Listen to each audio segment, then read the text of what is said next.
साठी तुमचं स्वागत असो. साधारणपणे व्याख्यान नाही योगिनीच्या आग्रहामुळे सांगतो 7:15 चालेल. त्याच्यानंतर उत्स्फूर्तपणे जर श्रीकांत काय बोलले किंवा त्याचा बोलण्याचा मूड असेल तर कंटिन्यू करायला जातं. आपण बघू नंतर थोड्या वेळाने. पण मी आता श्रीकांत पटवर्धनाला त्याचं व्याख्यान सुरू करण्याची विनंती करतो. नमस्कार. भगवद्गीतेचा विषय असल्यामुळे मी नेहमीच्या प्रथेनुसार आपले श्लोक म्हणतो. 1-2. ब्रह्मानंदम परमसुखदम केवलम ज्ञानमूर्तिम द्वंद्वातीतं गगनसदृशं तत्त्वमस्यादिलक्ष्यम् एकं नित्यं विमलमचलं सर्वदी साक्षिभूतं भावातीतं त्रिगुणरहितं सद्गुरुं तं नमामि. गुरुर्ब्रह्मा गुरुर्विष्णू गुरुदेवो महेश्वर गुरु साक्षात परब्रह्म तस्मै श्री गुरवे नमः. सर्वोपनिषदो गावो दोग्धा गोपालनंदना पार्थो वत्सः सुधीर्भोक्ता दुग्धम गीतामृतम महत् दुग्धम गीतामृतम महत्.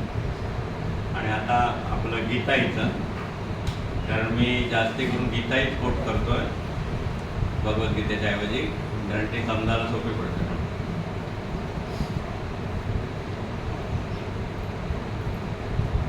दिलीस समरी नारायणे श्रीवरे मुक्ते संग्रथिली समान्य मुनिने वेदांत विद्या करे माते षष्ट्यधिकारिणी शतशती अष्टादशाध्यायिनी तूते मी अनुसंधितो निशिदिनी गीते भयद्वेषिणी गीते भयद्वेषिणी.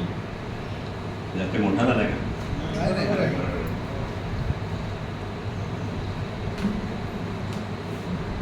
बरेच दिवसांनी भगवद्गीतेवरती बोलण्याचा योग आला आहे. ग्रुपवरती काहीतरी विषय चालला होता, त्याच्यामध्ये शारीरिक मानसिक स्वास्थ्य वगैरे त्या दृष्टीने काय करता येईल वगैरे असं, विशेषतः ज्येष्ठांचा, आपला सगळ्या ज्येष्ठांचा विषय आहे. तर त्याच्यात मला काय जी स्फूर्ती झाली त्याच्यामध्ये मी एक कॉमेंट टाकली माझी की याच्यावरती भगवद्गीतेमध्ये बरंच मार्गदर्शन आहे, तर मला जर संधी मिळाली आणि सदस्यांची इच्छा असली तर मी बोलू शकेन, एक सेशन घेऊ शकेन याच्यावर. अशी मी आहे बरोबर ऑफर दिली आणि ती लगेच एक्सेप्ट झाली. लोंढे नाहीच आहेत, ज्यांनी ते एक्सेप्ट करण्याचं काम केलं ते नाहीच आहेत. काय कामात अडकले बघा. तर असो, शारीरिक आणि मानसिक स्वास्थ्याच्या दृष्टीने गीतेत आढळणारं मार्गदर्शन. आता विषय वास्तविक एवढा मोठा आहे, भास्ट आहे की तो 1.5 तासाच्या ह्याच्यामध्ये बसवणं. आपण 5:30ला सुरुवात केली आहे. मी माझा प्रयत्न राहील की 7 नाही तर 7:15, मॅक्झिमम 7:15 ते पूर्ण करेन मी. इन एनी केस म्हणजे जर अर्धवट राहिलं तर आपण ते पुढे बघू तेव्हा ते, कारण 7:15च्या नंतर ते बरोबर वाटत नाही म्हणून. तर मी सुरुवात करतो.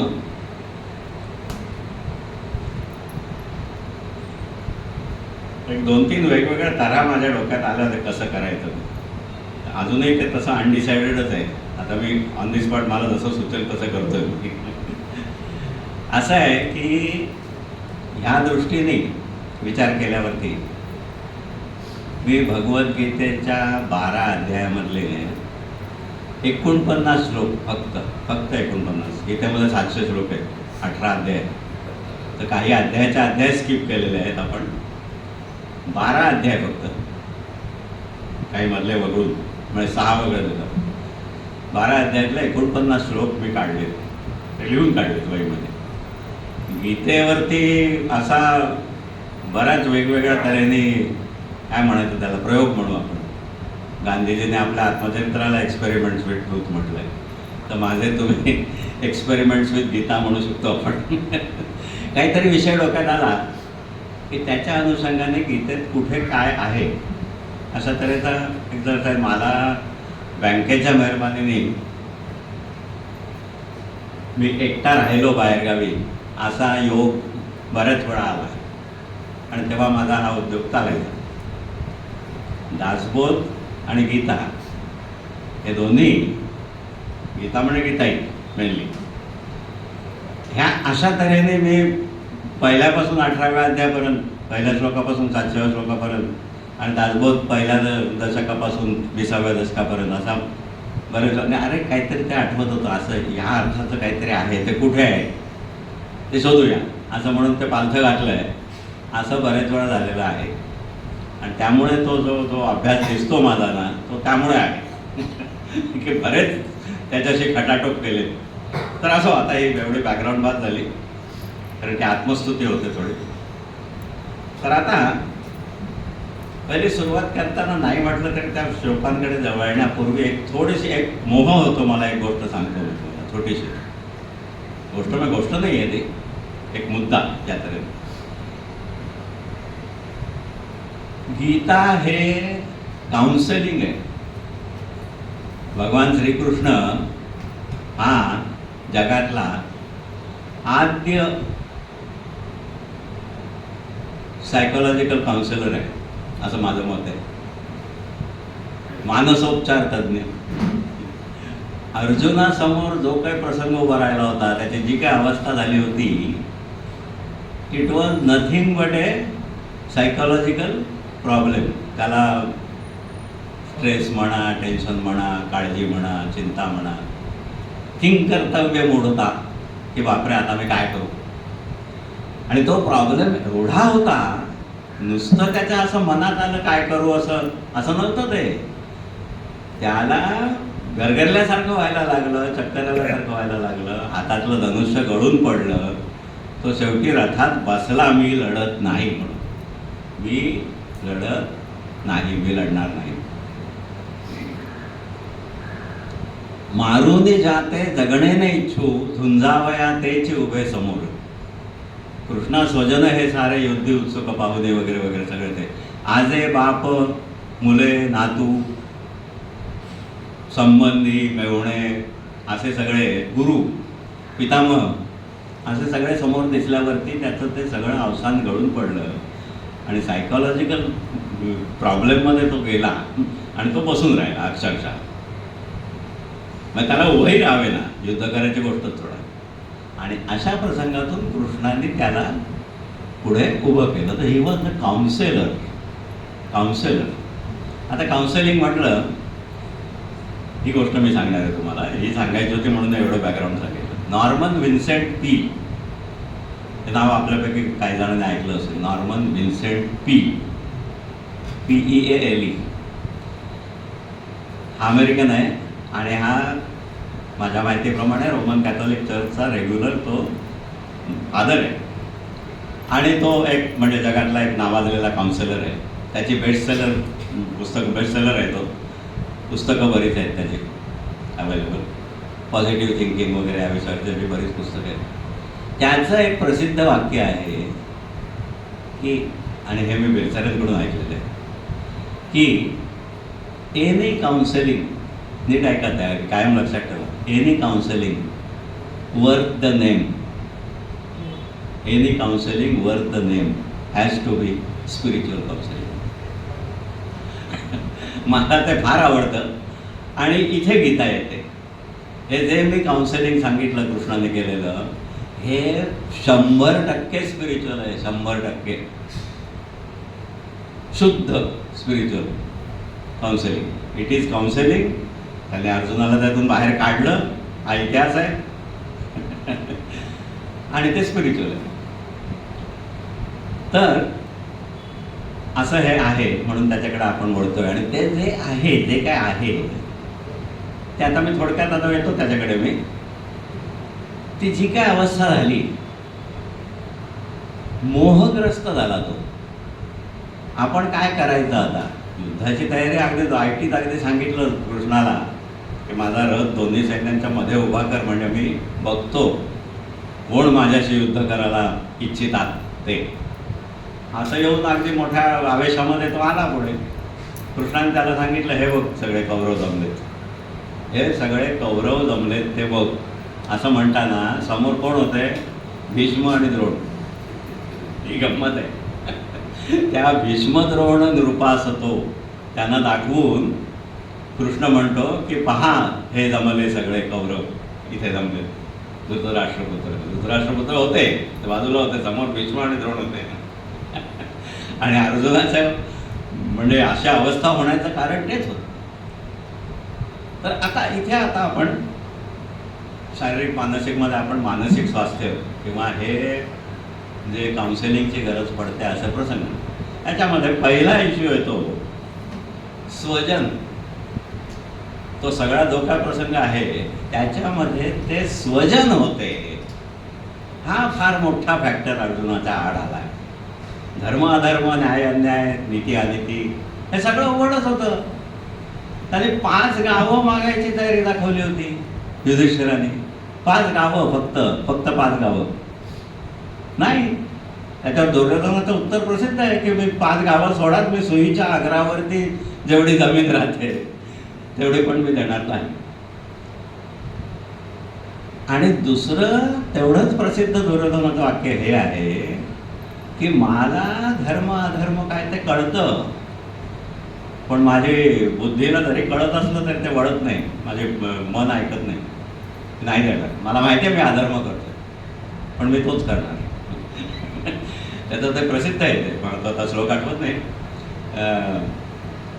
जानामि धर्मम न च मे प्रवृत्ती, जानाम्यधर्मम न च मे निवृत्ती. फॅन्टॅस्टिक आहे म्हणजे त्याच्या बाजूने. मला धर्म कळतो पण धर्माकडे वळण्याची माझी प्रवृत्ती नाही.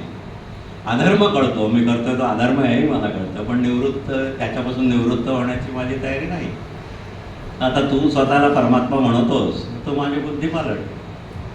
हे त्याचं कृष्णाला उद्देश आहे. तर तसं काही झालं नाही.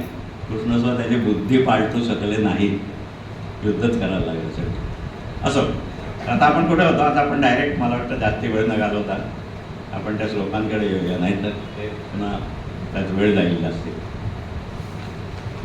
मी ते एक श्लोकच घेतो आणि त्याच्यावरून मी काय जे बोलायचं ते थोडंफार बोलत जातो. ह्याच्यात होतं असं, बुद्धी मोहग्रस्त होते. स्वजन दिसले, त्याचा श्लोक आहे, कृष्णा स्वजन हे सारे युद्धी उत्सुक पाहुनी, गात्रेची गळती माझी होतसे तोंड कोरडे, शरीरी सुटतो कंप वगैरे असं सर्व ते आहे सर्व. कृष्णा मी पाहतो सारी विपरीतची लक्षणे, कल्याण न दिसे युद्धी स्वजनास वधूनिया. आपण ज्येष्ठ आहोत. गीतेमध्ये अर्जुनाला जे सांगितलं गेलं आहे त्याचा आपल्या आयुष्याशी कुठे संबंध कसा लावायचा, कसे प्रसंग येतात, तिथे आपण आहोत नेमके. काय होतं, आपल्याला नीती अनिती, धर्म अधर्म, न्याय अन्याय हे सगळं समजत असतं.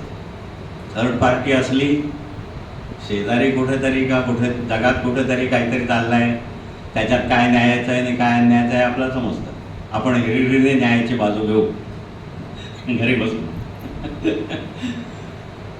पण आपल्या प्रत्यक्ष आयुष्यामध्ये आपली मुलं, नातू, भाचे, पुतणे, भाऊ, बहिणी ह्यांच्याशी संबंधित जेव्हा संबंध येतो की उघड उघड दिसत असतं की ते करतायत किंवा तो करतोय ते चुकीचं आहे, तिथे काय करायचं? तिथे मोह उत्पन्न होतो, कारण ते आपले आहेत म्हणून. धर्म अधर्म राहू दे बाजूला, नीती अनिती राहू दे बाजूला. तो पैसे खातोय नोकरीमध्ये, त्याला पगार किती मला माहिती आहे, तो वरचे पैसे किती खातो हेही मला माहिती आहे, पण तो माझा कोणीतरी आहे, कदाचित मुलगा पण असेल. तर अशा वेळी काय करायचं? अशा वेळी काय करायचं, ह्याच्यामध्ये आपली बुद्धी निर्णय घेऊ शकत नाही, कारण ती मोहग्रस्त होते. आणि मग त्या आपल्या काही न करण्याचं, म्हणजे इनडायरेक्टली त्याचं समर्थन करण्याचं, त्याला पाठीशी घालण्याचं समर्थन आपली बुद्धी करायला लागते, जे अर्जुनाने केलं पहिल्या अध्यायामध्ये. पहिल्या अध्यायामध्ये युद्धाचे कसे भयंकर परिणाम होतील याचं विस्तृत वर्णन अर्जुनाने केलेलं आहे. आणि मी जो मगाशी उद्योग सांगितला ना तुम्हाला, जो मी अनेकदा केला, त्याप्रमाणे बघितल्यावरती मला प्रश्न पडला की एवढ्या अर्जुनांनी त्याच्यात सांगितलं युद्धाने हे होईल, मोठ्या प्रमाणावर हिंसा होईल, लोक मरतील, स्त्रिया विधवा होतील, वगैरे वगैरे वगैरे पुष्कळ, धर्म लोप पावतील, कुलस्त्रिया भ्रष्ट होतील, अमुक तमुक वर्णसंकर आहे, ते बरेच त्याच्यामध्ये 10-20 गोष्टी आहेत. मी तुम्हाला प्रामाणिकपणे सांगतो की मी स्वतः ह्या प्रश्नांची कुठे श्रीकृष्णाने उत्तरं दिली आहेत का हे बघण्यासाठी पहिल्यापासून 18व्या अध्यायापर्यंत गीता पालथी घातली. It is not there at all. कृष्णाने त्या मुद्द्याला हात सुद्धा लावलेला नाही. अनुल्लेखाने मारलेत ते सगळे मुद्दे, ते रद्दबातल केलेत की नाही, काही अर्थ नाही त्याला. कारण ते काय आहे, ते तुझ्या चुकीच्या वागण्याचं समर्थन आहे की असं होईल तसं होईल म्हणून मी करत नाही. कारण काय, स्वजनांचा घात करण्यामध्ये पाप आहे, त्यांना कळत नाही आहे, पण आम्हाला कळू नये का? आम्ही का लोभे राज्यसुखासाठी मारावे स्वजनांसुदे, हे आम्ही का करतोय? अरे रे केवढे पाप आम्ही आरंभिले असे, अहोबत महत् पापम कर्तुम व्यवसितांबयम, संस्कृत म्हणलं. असं ते सगळं समर्थन आहे की नाही नाही, मी युद्ध न करणं, मी आता शस्त्र टाकून असाच बसून राहतो, मग भले कौरव येऊन शस्त्रांनी मला मारोत, अशा अर्थाचा श्लोक आहे गीतेमध्ये, अर्जुनाचा तोडा. इतकं त्यांनी समर्थन केलं त्याचं. आणि हे सगळं श्रीकृष्णाने नंतर व्यवस्थितपणे त्याला उत्तरं दिली. तर इथे आपला पहिला प्रश्न येतो, ज्येष्ठांपुढे असलेल्या समस्या मानसिक, शारीरिक. शारीरिककडे आपण नंतर येणार आहोत, शारीरिक फारच थोडं आहे तसं, पण मानसिक जास्ती आहे. तर मानसिक मधला पहिला प्रश्न माझ्या दृष्टीने मी मांडला तुमच्यापुढे की किंग कर्तव्य मोडता, काय करायचं? कळत असतं खरं काय बरोबर ते. आता मी त्याच्यामध्ये माझ्या नोट्समध्ये मी असं लिहिलं आहे की गीता त्या किंकर्तव्य मूढतेवरती स्वजन, आप्त, बांधव यांच्याशी संबंध किंवा संघर्ष निर्माण झाला तर अशा वेळी नेमकी काय भूमिका घ्यावी, काय न्याय अन्याय, सत्य असत्य, धर्म अधर्म यांना धरून त्याप्रमाणे विचार करून चोख धर्माची किंवा न्यायाची किंवा नीतीची भूमिका घ्यावी, की ते शेवटी काही झालं किती झालं तरी ते आपले आहे म्हणून आपण त्यांना सांभाळून घ्यावं. चालेल, असू दे, जाऊ दे, लहान आहे म्हणून, मोठे आहेत म्हणून. बऱ्याच वेळा आपल्यापेक्षा मोठ्या व्यक्ती सुद्धा चुकीचं वागत असतात. भीष्म आणि द्रोणांचं उदाहरण तेच आहे. ते मोठे होते, आदरणीय होते, पूजनीय होते, पण ते चुकीच्या बाजूला उभे होते.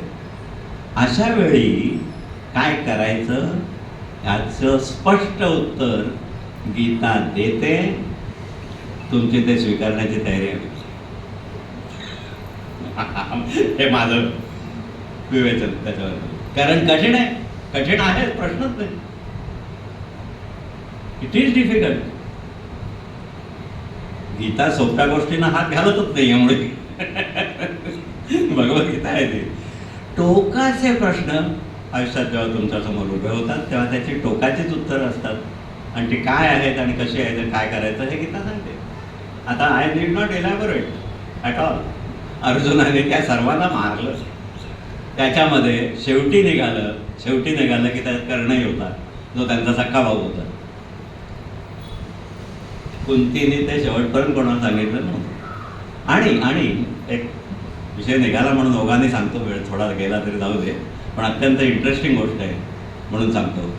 शेवटी सगळे ते झाले, 100 कौरव मेले, 100 पिंड ठेवायचे, ते 10व्याला का 13व्याला काय असेल ते. तेव्हा कुंती सांगते की नाही, 100 नाही, 101 ठेवा. आणि का? कर्ण तुमचा सख्खा बोलता. त्यामध्ये त्या प्रसंगामध्ये आपल्याला रामायण माहिती आहे.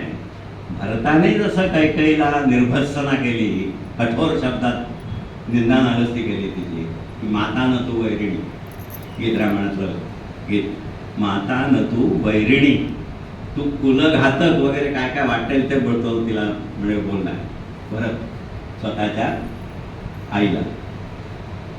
अगदी तशाच तऱ्हेचं युधिष्ठिराने कुंतीला ऐकवलंय की मी स्वतः मला लोक धर्मराज म्हणतात, मला धर्म न्याय आणि ती नीती आणि ती समजते.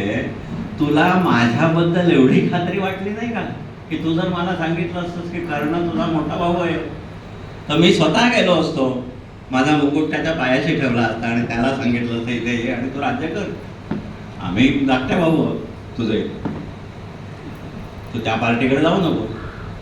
दुर्योधनाने काय दिलं होतं? त्याला राज्य दिलं होतं, त्याला राजा दुर्योधन केलं. तर म्हणजे मी गेलो असतो त्याच्याकडे, मी त्याला वळवून आणलं असतं इथे, मी त्याची धाकटा भाऊ म्हणून त्याची सेवा केली असती. मला राज्याचा मोह नाही हे तुला माहीत असायला पाहिजे होतं.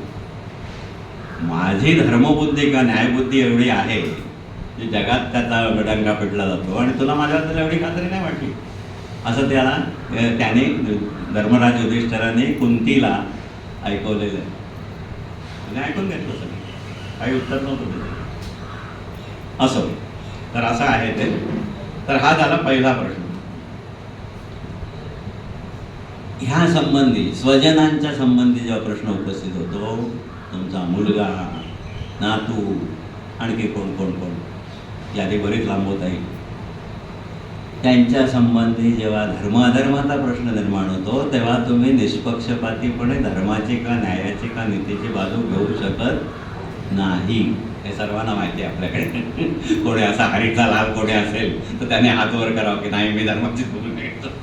आपण सगळे त्याच्या पाया पडू निश्चित आहे. तर असो, हा झाला पहिला प्रश्न. ह्याच्यात उत्तर मी पुन्हा सांगितलं ते तुम्ही अगदी मार्क करून ठेवा. ते स्वीकारण्याची तुमची तयारी पाहिजे. अदरवाईज भगवद्गीता कुठल्या तरी लाल सोवळ्याच्या कापडामध्ये पूर्वी जशी असायची तशी बांधून कुठेतरी देवाऱ्यामध्ये किंवा एखाद्या पेटीत ठेवलेली असायची, बस तेवढंच. त्याने काही होणार नाही. भगवद्गीतेवरती रोज फुलं वाहून पूजा केली तर त्याने काही होणार नाही आहे. ती वाचून त्याचा अर्थ समजून घेतला आणि तो स्वीकारण्याची तयारी असेल तर काहीतरी होईल पुढे. असं मला वाटतं मी जास्ती स्पष्ट बोलतोय का? आता दुसऱ्या मुद्द्याकडे मी वळतोय. दुसऱ्या अध्यायातल्या अर्जुनाच्या तोंडचे श्लोक. अर्जुनचा अर्थ माहिती आहे तुम्हाला? अर्जुन हा शब्द आर्जव, सरळपणा, रुजुता त्याच्यातून अर्जुन आलेला आहे. तो इथे दिसून येतो. दुसऱ्या अध्यायामध्ये अर्जुन कबूल करतो की माझी बुद्धी मोहग्रस्त झालेली आहे. मोहाने तो ग्रासली बुद्धी माझी, दैन्याने ती मारिली वृत्ती माझी, धर्माचे तो नाशिले ज्ञान मोहे, कैसे माझे श्रेय होईल सांगा, पायापाशी पातलो शिष्य व्हावे. हा दुसऱ्या अध्यायातला अर्जुनाचा श्लोक आहे. आता आपण कुठे आहोत की श्रेय म्हणजे कल्याण. श्रेय आणि प्रेय हे उपनिषदातले शब्द आहेत, ते गीता वापरते. श्रेय म्हणजे कल्याण आणि प्रेय म्हणजे प्रिय, आवडतं. श्रेय आणि प्रेय हे माणसाला दोन्ही विरुद्ध दिशाने खेचत असतात. यम नचिकेतेची स्तुती करतो कठोपनिषदामध्ये की श्रेय आणि प्रेय हे विरुद्ध दिशाने खेचत असताना तू एवढ्या लहान वयात श्रेयाच्या बाजूने उभा राहतोयस आणि श्रेयाचे प्रश्न करतोयस असं म्हणून त्याचं कौतुक केलं. त्यांनी आत्मज्ञान विचारलं यमाला, मला आत्म्याबद्दलच सांगा. त्यापासून त्याला परावृत्त करण्यासाठी यमाने त्याला केवढी तरी प्रलोभनं दाखवली, तुला पृथ्वीचं राज्य देतो वगैरे वगैरे. तेव्हा नचिकेताचं उत्तर होतं की ज्या अर्थी तू मला एवढ्या गोष्टी आत्मज्ञानाच्या ऐवजी देऊ करतोयस त्या अर्थी आत्मज्ञान या सगळ्यापेक्षा नक्कीच महत्त्वाचं आहे. ते त्याने बुद्धीने ओळखलं, म्हणून मला आत्मज्ञानच दे. तिसरा वर त्याचा त्यांनी 3 वर दिले. तिसऱ्या वराच्या रूपात मी नचिकेता आत्मज्ञानच मागतो. मग त्यांनी कठोपनिषदामध्ये यमाने त्याला आत्मज्ञान थोडक्यात सांगितलं. असो, तर हे आहे श्रेय काय हे विचारायला शेवटी आपली बुद्धी मोहग्रस्त झालेली असते. आपण जी आर्ग्युमेंट्स करतो ती आपण आधीच ठरवलेल्या निर्णयाच्या किंवा कृतीच्या समर्थनार्थ असतात. हे अर्जुनाने पहिल्या अध्यायामध्ये केलं. तसंच आपण करत असतो रोज की नाही असं ते जाऊ ते नोकरीत तसं करायला लागतं वगैरे वगैरे. आता तुम्ही समजा कुठले प्रश्न आहेत आणि मी कशाविषयी बोलते, चालायचं झाली सगळीकडे असंच चाललंय. एक ना दोन अशा 10 तऱ्हेने आपण चुकीच्या वागण्याचं समर्थन करू शकतो. ते गीतेला मान्य नाही आहे. त्यामुळे पहिल्यांदाच म्हटलं तुम्ही स्वीकारू शकता की नाही, गीतेच्याच मार्गाने जायचं आहे का आपल्या नेहमीच्या मार्गाने जायचं आहे ते तुम्ही ठरवायचं. तर त्याच्यावरती खरं उत्तर पाहिजे असेल तर कोणीतरी अधिकारी व्यक्ती जी त्याला कृष्णाच्या रूपाने मिळाली, आत्मज्ञानी सद्गुरू पाहिजे. बोंधू बाबा नाही चालणार, तो तुम्हाला आणखी खड्ड्यात घालेल की तू करतोयस ते कसं बरोबर आहे आणि तू आणखी कर आणि मला एवढे आणून दे असं तो तुम्हाला सांगेल. तर ते शिष्यभावाने पायापाशी पातलो शिष्य भावे कैसे माझे श्रेय होईल सांगा. आणि त्याने सांगितलं तर त्याने एक्सेप्ट केलं, अंमलात आणलं. भीष्मांची त्याने शरपंजरी त्यांना 6 महिने पडून राहायला लागलं अशी अवस्था केली. कारण तो इच्छामरणी होता, ते त्याचे आजोबा होते, त्यांच्या खांद्यावर तो खळलेला होता. त्याला अत्यंत भयानक तऱ्हेचं अवस्था, मरण नाही म्हणता येणार कारण मरण त्यांना येणारच नव्हतं त्यांच्या इच्छेशिवाय, ही त्याने दिली. कारण तोच मार्ग होता. त्याला माहीत होतं की हा युद्धातून पळून जाणं भीष्म शक्यच नाही, आउट ऑफ क्वेश्चन. त्याला मरण येणं शक्य नाही कारण तो इच्छामरणी होता. मग काय करायचं, तर त्याला असा टोचून ठेवला गेला जमिनीवरती एका स्पॉटवर, जिथे तो उत्तरायणाची वाट बघत 6 महिने ते पडून राहिले. तो भाग वेगळा. हे केलं त्याने. म्हणजे त्याने पायापाशी पातलो शिष्य व्हावे म्हटल्यानंतर गुरुंनी सांगितलेला मार्गदर्शन त्याने घेतलं. असो, नंतर दुसऱ्या अध्यायातलं मी ते स्थितप्रज्ञाच्या लक्षणांमधले 2 प्रसिद्ध श्लोक मी नेहमी त्याचा उल्लेख करतो की 18 श्लोकांमध्ये 55 ते 72 मध्ये दोनदा म्हणजे गीतेमध्ये ज्या गोष्टीचं रिपिटेशन आहे ते तुम्ही बघा केवढं महत्वाचं असेल. ते आहे कामना त्याग. सोडूनही कामना सर्व फिरे होऊन निस्पृह अहमता ममता गेली झाला तो शांतिरूपची, असे वाटतात 71. आणि 55वा कामना अंतरातील सर्व सोडून जो सोय आत्म्यातची असे तुष्ट तो स्थितप्रज्ञ बोलिला. हे 2 श्लोक मी याच्यासाठी लिहिले की धर्म अधर्म न्यायनीती हे कळलं, तुम्हाला त्या बाजूनेच जायचं आहे, हे झालं तरी सुद्धा म्हणजे स्वजनांना मारण्यासारखं, मारणं म्हणजे ठार मारणं, नुसतं मारणं नाही, स्वजनांना मारण्यासारखं भयंकर कृत्यसुद्धा निष्काम भावनेने केवळ कर्तव्य बुद्धी म्हणून करायला गीता सांगते. अरे बापरे, it is not a joke, it is something fantastic. बघा काय गंमत आहे. एकीकडे कृष्ण हे सांगतो की नाही हे अधर्माच्या बाजूने त्यांना मारायला लागेल, त्याच अध्यायामध्ये तो कामना त्यागाचं महत्त्व सांगतो. म्हणजे करायचं कसं करायचंय, हे महाभयंकर कृत्य करायचं आहे तुला, ते सुद्धा कामना त्याग हा 2दा सांगितला. मी म्हटलं 18 श्लोकात मी 2दा कामना त्याग सांगितलं, पहिल्या श्लोकात आणि शेवटच्या श्लोकात.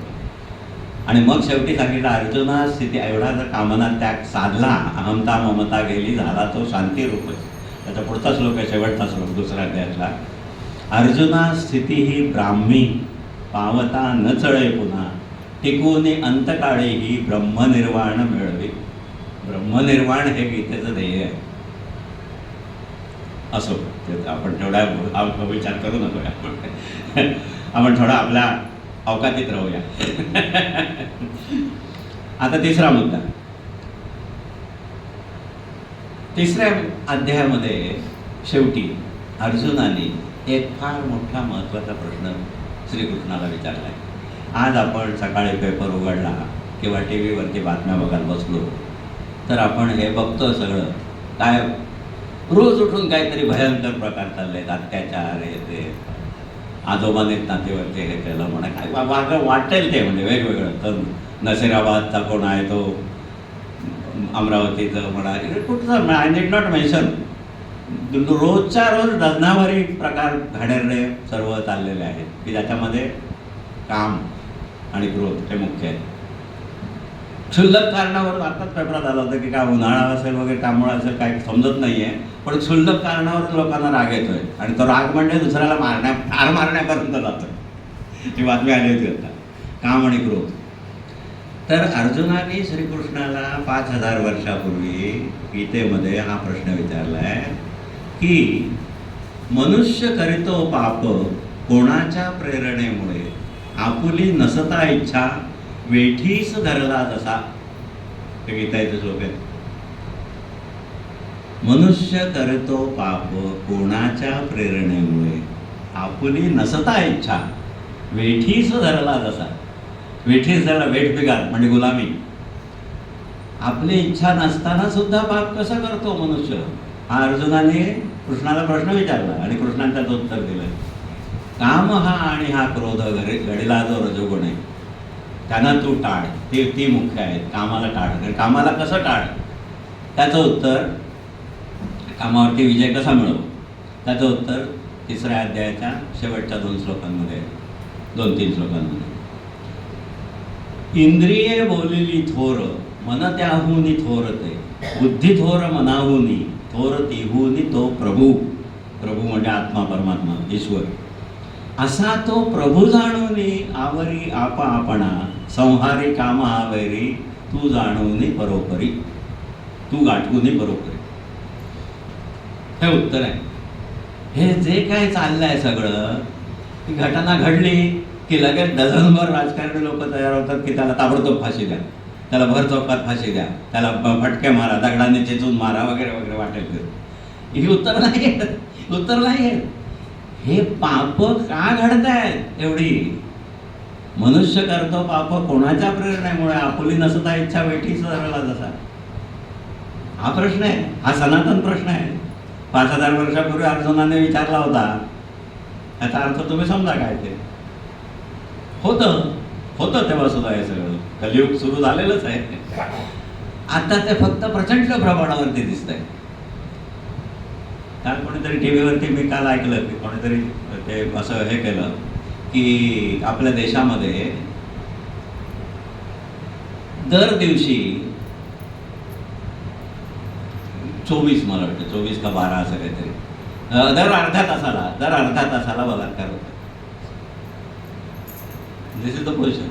दर अर्ध्या तासाला भारत देशामध्ये 2026 मध्ये बलात्कार होतोय. दिस इज द क्वेश्चन. हे का होतंय? काम संहारी काम हावेरी, कामाचा संहार, कामावरती ताबा कसा मिळवू, त्याचं उत्तर त्याने दिलं. इंद्रिये विषयाकडे आसक्त होतात, धावतात. इंद्रियांना काय अक्कल नसते. इंद्रिय आहेत फक्त. मन त्याहून थोरते. मन थोडंसं तुम्हाला सांगतं की नाही अरे हे बरोबर नाही. बुद्धी थोर मनाहुनी. बुद्धी खरोखर निवाडा देते, नाही हे तुझं साफ चुकीचं आहे, हे अजिबात चुकीचं आहे असं बुद्धी सांगते. थोर तिहुनी तो प्रभू. असा तो प्रभू जाणून आवरी आपा आपणा, संहारी कामावेरी तू गाठवणे बरोबर. आता थोडक्यात म्हणजे मी म्हटलं ना, गीता इज 100% स्पिरिच्युअल. काउन्सिलिंग आहे पण ते स्पिरिच्युअल आहे. आता तुम्हाला असा प्रश्न पडेल की साधा हा प्रॉब्लेम जो सोडवायचा आहे, कामावरती ताबा मिळवणं किंवा हे, त्याच्यासाठी गीता उत्तर काय देते की प्रभू जाणूनी म्हणजे काय? आत्मज्ञान. अरे बापरे, आत्मज्ञान करण्यामध्ये जन्म घालवावा लागेल तेव्हा तो विजय मिळणार, असं जर असेल. पण नाही, गीतेकडे तडजोड नाही. गीता खरंच उत्तर देते. त्याला जाणलास तरच हे कमी होऊ शकेल त्याचं आकर्षण. आतील न सुटे गोडी ती जळे आत्मदर्शने, निराहार बळे बाह्य सोडी विषय साधक. आतील न सुटे गोडी ती जळे आत्मदर्शने. आता आत्मदर्शन ही फार मोठी गोष्ट आहे. जन्मभराच्या साधनेने एखादा ते साधणार कदाचित आत्मदर्शन. पण मी त्याचा अर्थ असा घेतो की आत्मदर्शन तुम्ही सोडून द्या. आत्मदर्शनाची थोडीशी, शतांश पण नाही, लक्षांश, झलक, स्पिरिच्युअल एक्सपिरियन्स, आत्मदर्शनाची किंचितशी झलक मिळाली तर तुमच्या इंद्रियांमधले गोडे कमी होईल. That is the answer. ह्या मार्गाने थोडे जर जाल, जोडा स्वल्पही हा धर्म चारी मोठ्या वयातून, दुसरीकडे एक श्लोक आहे गीतेमध्ये, तसं आहे ते. आत्मदर्शनाच्या दिशेने प्रयत्न करायला लागाल. आत्मदर्शन ही फार लांबची गोष्ट आहे, हे कबूलच आहे. एक जन्म घालवावा नव्हे, 7 जन्म घालवावे तेव्हा ते होणार. पण त्या दिशेने जायला लागल्यावरती किंचितशी त्याच्यातली गोडी तुम्हाला समजली तर इंद्रियांचे सुख वाटेल तेवढे राशीच्या राशी ओतल्या तरी त्याची तुलना त्याच्याशी नाही आहे. एवढं ते आहे. भोगुनी इंद्रियातीत बुद्धिगम्य महासुख वगैरे 6व्या अध्यायामध्ये आहे. ब्रह्मानंद अपसुखेची भोगितो योगी ब्रह्मानंद अपारतो. 6व्या अध्यायातले जे काय 34 श्लोक आहेत, 10 ते 32 वगैरे असेल, त्याच्यामध्ये योगाची इतकी स्पष्ट कल्पना, इतकी स्पष्ट गीतेने देऊन ठेवलेली आहे की त्यांनी काय साधतं ते. तो जो मार्ग आहे, तुम्ही योग करा किंवा भक्ती करा किंवा कर्म ईश्वरार्पण बुद्धीने करा, निष्काम भावनेने करा, फलत्याग करा, मी पुढे येणार त्याच्यामध्ये, तरच इंद्रियांच्या मागे मन धावणं थांबू शकेल. गीतेची गंमत काय आहे, गीतेचं मला आकर्षण जे वाटतं त्याच्यामध्ये मुख्य हे आहे की गीता टोकाची उत्तरं देते. कारण तीच उत्तरं फक्त बरोबर आहेत. गीता हल्लीमधली उत्तरं देतच नाही. तुम्ही ना थोडंसं असं करा, थोडंसं तसं करा, असं गीता काहीही सांगत नाही. गीता जे एकदम अचूक आहे तेवढंच सांगते. ते स्वीकारायची आपली तयारी पाहिजे.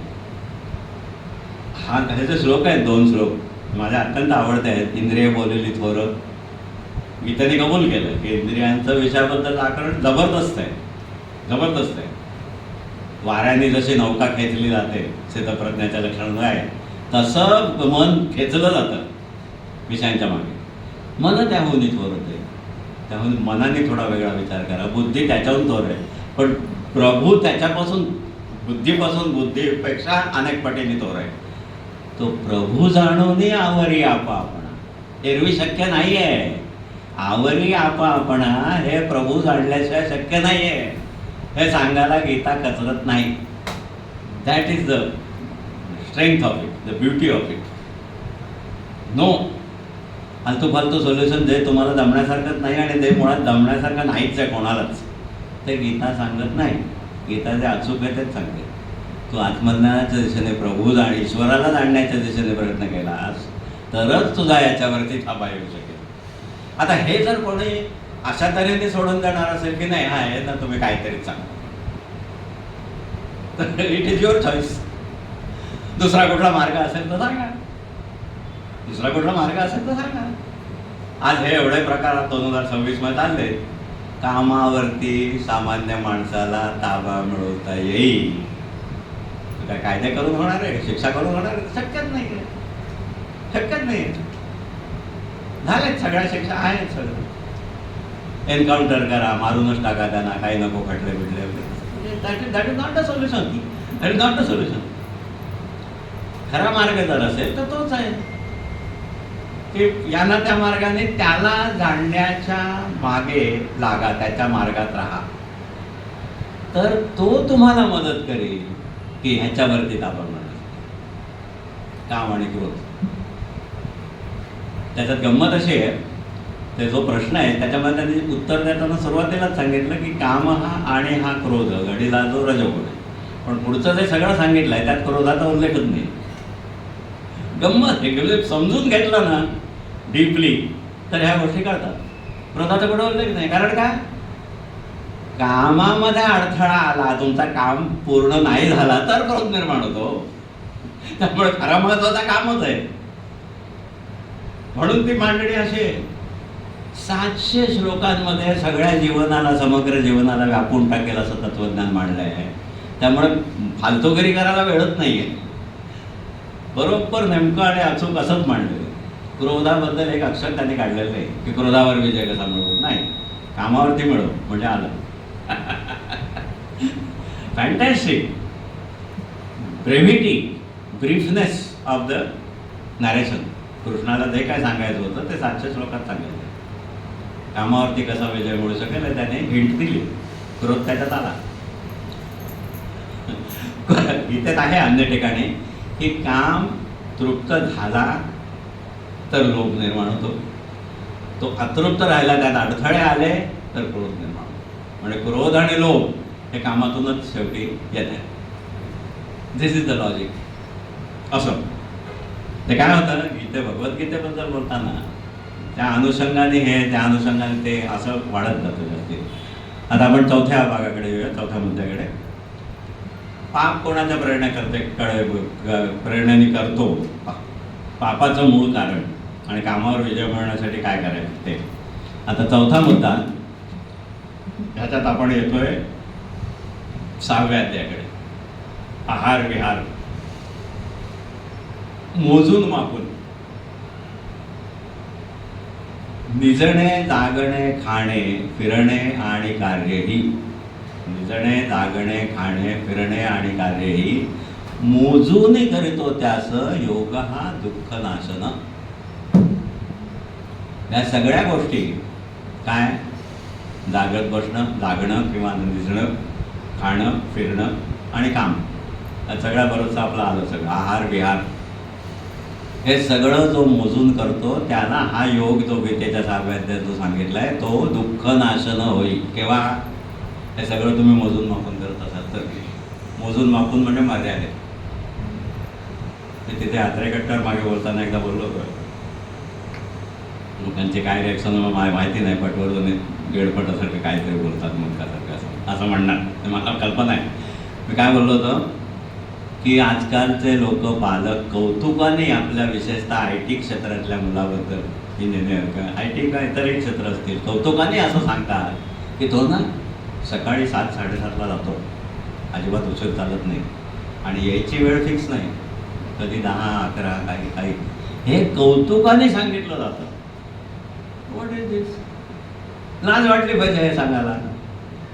कशी येण्याची वेळ कशी फिक्स नाही पाहिजे. कार्यसुद्धा मोजून पाहिजे की नाही नाही आमचं असंच चालतं नाही आहे. थापायचं. पुढारलेल्या देशांमध्ये, अमेरिकेत वगैरे असं नाही आहे. 10 ते 5 का 11 ते 6 म्हणजे 5 किंवा 6 तो काटा असा आला की ते बाहेर पडतात सगळे. इव्हन टॉपचे लोक, कोणी कुठल्याही पोस्टवर असू दे. ऑफिस आवर संपले, मी चाललो. फॅमिली लाईफ आहे, वर्क लाईफ बॅलन्स आहे, पाहिजे. या श्लोकामध्ये गीता वर्क लाईफ बॅलन्स तुम्हाला शिकवते. आताच मी काल परवा टाइम्स ऑफ इंडियामध्ये ते येतात ना, ते मॅनेजमेंटबद्दलचे व्यंग्यचित्र असतात ते, त्याच्यात मी बघितलं, त्याच्यात त्यांनी वर्क लाईफ बॅलन्सचा जर तो बॉस सांगतोय त्या याला, त्याच्या सबऑर्डिनेटला वेगळाच अर्थ सांगितला की work life balance for us teaches you to hate them equally. This is work life balance. म्हणजे तू इथे बसून जसा ऑफिसच्या लोकांचा, जसा बॉसचा जसा तिरस्कार करतोस, तेवढाच तिरस्कार घरातल्या लोकांचा पण करायचा, म्हणजे वर्क लाईफ बॅलन्स. अरे बापरे. If this is work life balance तर त्या लाईफचा तर म्हणजे सत्यानाशच झाला, वाट्यामुळेच झाला. असो तर गीता खरा वर्क लाईफ बॅलन्स सांगते की मोजूनही करतो त्याचं योगा दुःख नाशन. आणि बाकी 6व्या अध्यायामध्ये जर बोलायचं झालं तर तो फॅन्टॅस्टिकच आहे. तो 10 ते साधके चित्त बांधूनी इच्छा संग्रह सोडूनी आत्म्यास नित्य जोडावे एकांती एकलेपणे. इथे मला परत असे, मी जसे सुरुवातीला तुम्हाला नॉर्मन विन्सेंट मिलचं एक वाक्य सांगितलं, तसेच मला इथे दुसऱ्या एका वाक्याच्या आठवण होते, एकांती एकलेपणे. योग हा जो करायचा आहे तो एकांतात बसून एकलेपणाने एकट्याने आत्म्याचं चिंतन करून करायचं आहे. ही मूळ कल्पना, मूळ मार्ग 6व्या अध्यायाचा. इथे मला आठवण होते, पुन्हा बेलसरांकडूनच मी ऐकलेलं आहे, दुर्दैवाने त्या फिलॉसॉफरचं नाव मी विसरलो, ते मी लक्षात ठेवलं नाही. बेलसरांनी सांगितलेलं आहे की एक मोठा पाश्चात्य विचारवंत किंवा फिलॉसॉफर म्हणा, तत्ववेत्ता, विद्वान, त्याचं वाक्य आहे की मोस्ट ऑफ आवर प्रॉब्लेम्स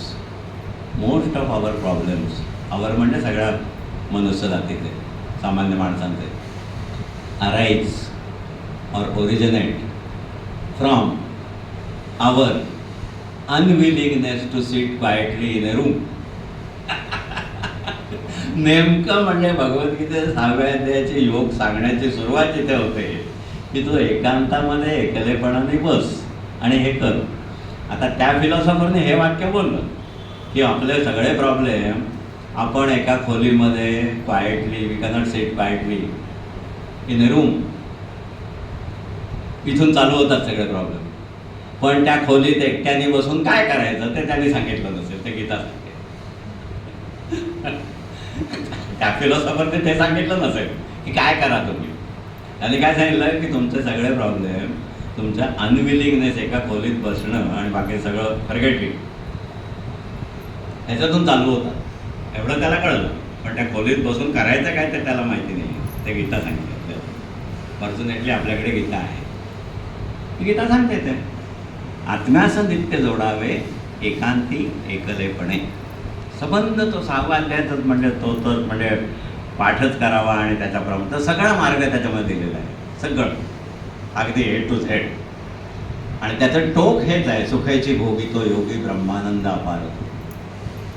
काय साधतं, कसं आसन घ्यावं, न घ्यावे उंच नीच ते, पाठ शरीर समरेखे तर राखून स्थिर निश्चळ वगैरे इथपासून सुरुवात करून तो एका एकांत ठिकाणी पवित्र ठिकाणी बस, आसन घाल आणि काय कर असं म्हणून 32 का 34 श्लोक आहेत.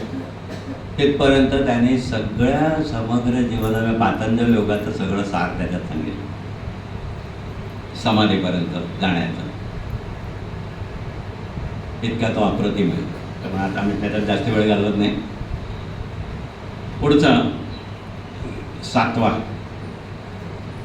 7व्या अध्यायामध्ये मी मागे अनेकदा उल्लेख केलेला आहे की 7व्या अध्यायामध्ये निरीश्वरवाद्यांना, निरीश्वर नास्तिकवाद्यांना किंवा निरीश्वरवाद्यांना ईश्वर नाही, माहितीच नाही आम्हाला काय आहे, पत्ता नाही, आणि आम्हाला माहिती नाही म्हणजे जणू काय ते नाहीच असं अध्यात्माच्या किंवा ईश्वराच्या बाबतीत मात्र ठामपणे लोक बोलतात. ही गंमत आहे. दुसरं कुठलंही तुम्ही सायन्स घ्या, स्पेस टेक्नॉलॉजी असेल, अंतराळ विज्ञान असेल, न्यूरोलॉजी असेल, मेंदूचं सायन्स, मेंदूमध्ये ट्यूमर झाला तर काय होतं नेमकं, हृदयाची क्रिया बंद झाली तर स्ट्रोक येतो म्हणजे काय होतं हे माहिती नाही, हे आपण कबूल करतो.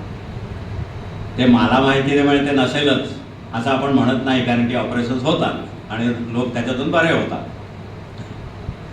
हार्ट ट्रान्सप्लांट पण होतं, दुसऱ्याचं हृदय पण बसवलं जातं, एवढं सगळं आहे, मला माहिती नाही. पण मी ते नाकारू शकत नाही, तिथे ते भान राहतं. पण ईश्वराच्या बाबतीत मात्र नाही, मी नाही मानतो नाहीच. इथपर्यंत भल्या भल्या सुशिक्षित लोकांची मदत जाते. लोकसत्ताने मध्ये 1 वर्षभर शरद बेडेकर म्हणून एका महाविद्वान इन्व्हर्टेड कॉमा नास्तिकवादी निरीश्वरवादी माणसाची लेखमाला वर्षभर प्रसिद्ध केली. आठवड्यातून 2 ठराविक वारी शरद बेडेकरचं येतं.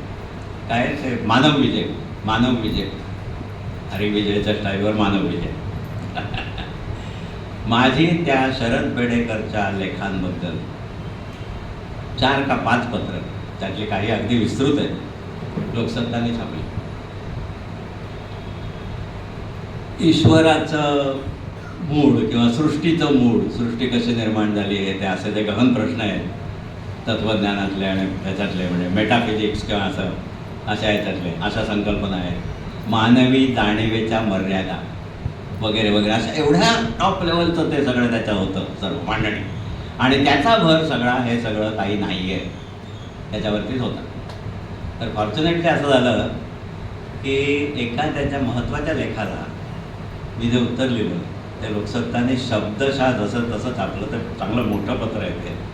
त्याच्यात मानवी जाणीवांच्या मर्यादा याच्यावरती मला फॉर्च्युनेटली तो मी एक अनुभवच मानतो मी की मला ते मटेरियल मिळालं नाही. मी काय फिलॉसॉफीचा MA किंवा PhD वगैरे असं नाही आहे. माझं ज्ञान अल्प आहे त्या बाबतीत. पण मला त्या लेखाला उत्तर द्यायची इच्छा एवढी जबरदस्त होती की मला फॉर्च्युनेटली ते मटेरियल मिळालं आणि त्याचा वापर करून मी ते लिहिलं होतं त्याच्या सगळ्या शंकांना, की शरद पेडणेकरांना सृष्टीचं मूळ किंवा हे का समजू शकत नाही.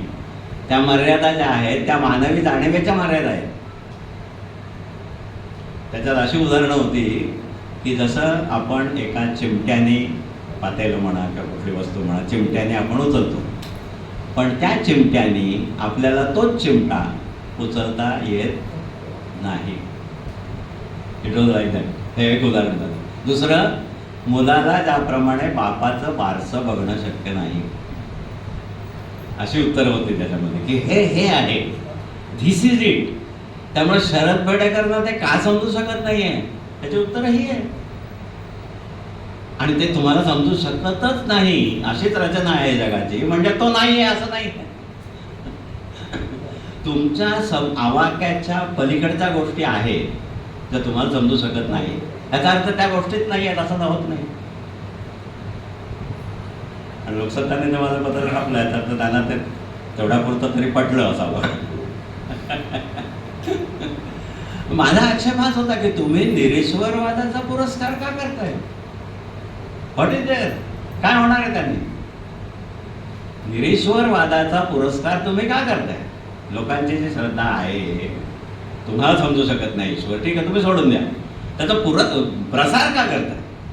की जो आज श्रद्धाळू आहे, जो देवळात जातो, प्रार्थना करतो, काही स्तोत्र म्हणतो, काय करतो, काही साधना करतो, त्याचा तो विश्वास उडावा म्हणून मी प्रयत्न करावं एवढं का ते महत्वाचं आहे.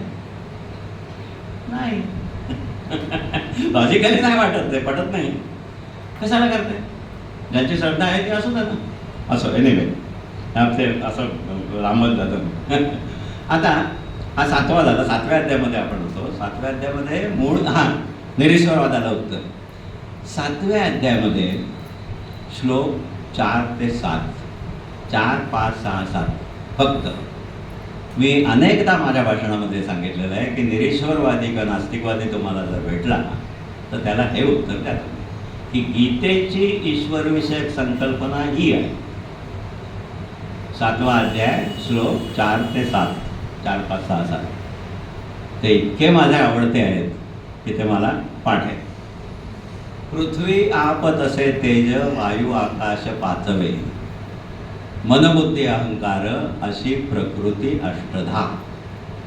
5 तत्व पंचमहाभूत, मन, बुद्धी आणि अहंकार ही झाली अष्टधा प्रकृती. अष्टधा म्हणजे 5 आणि 3 8 म्हणून अष्टधा.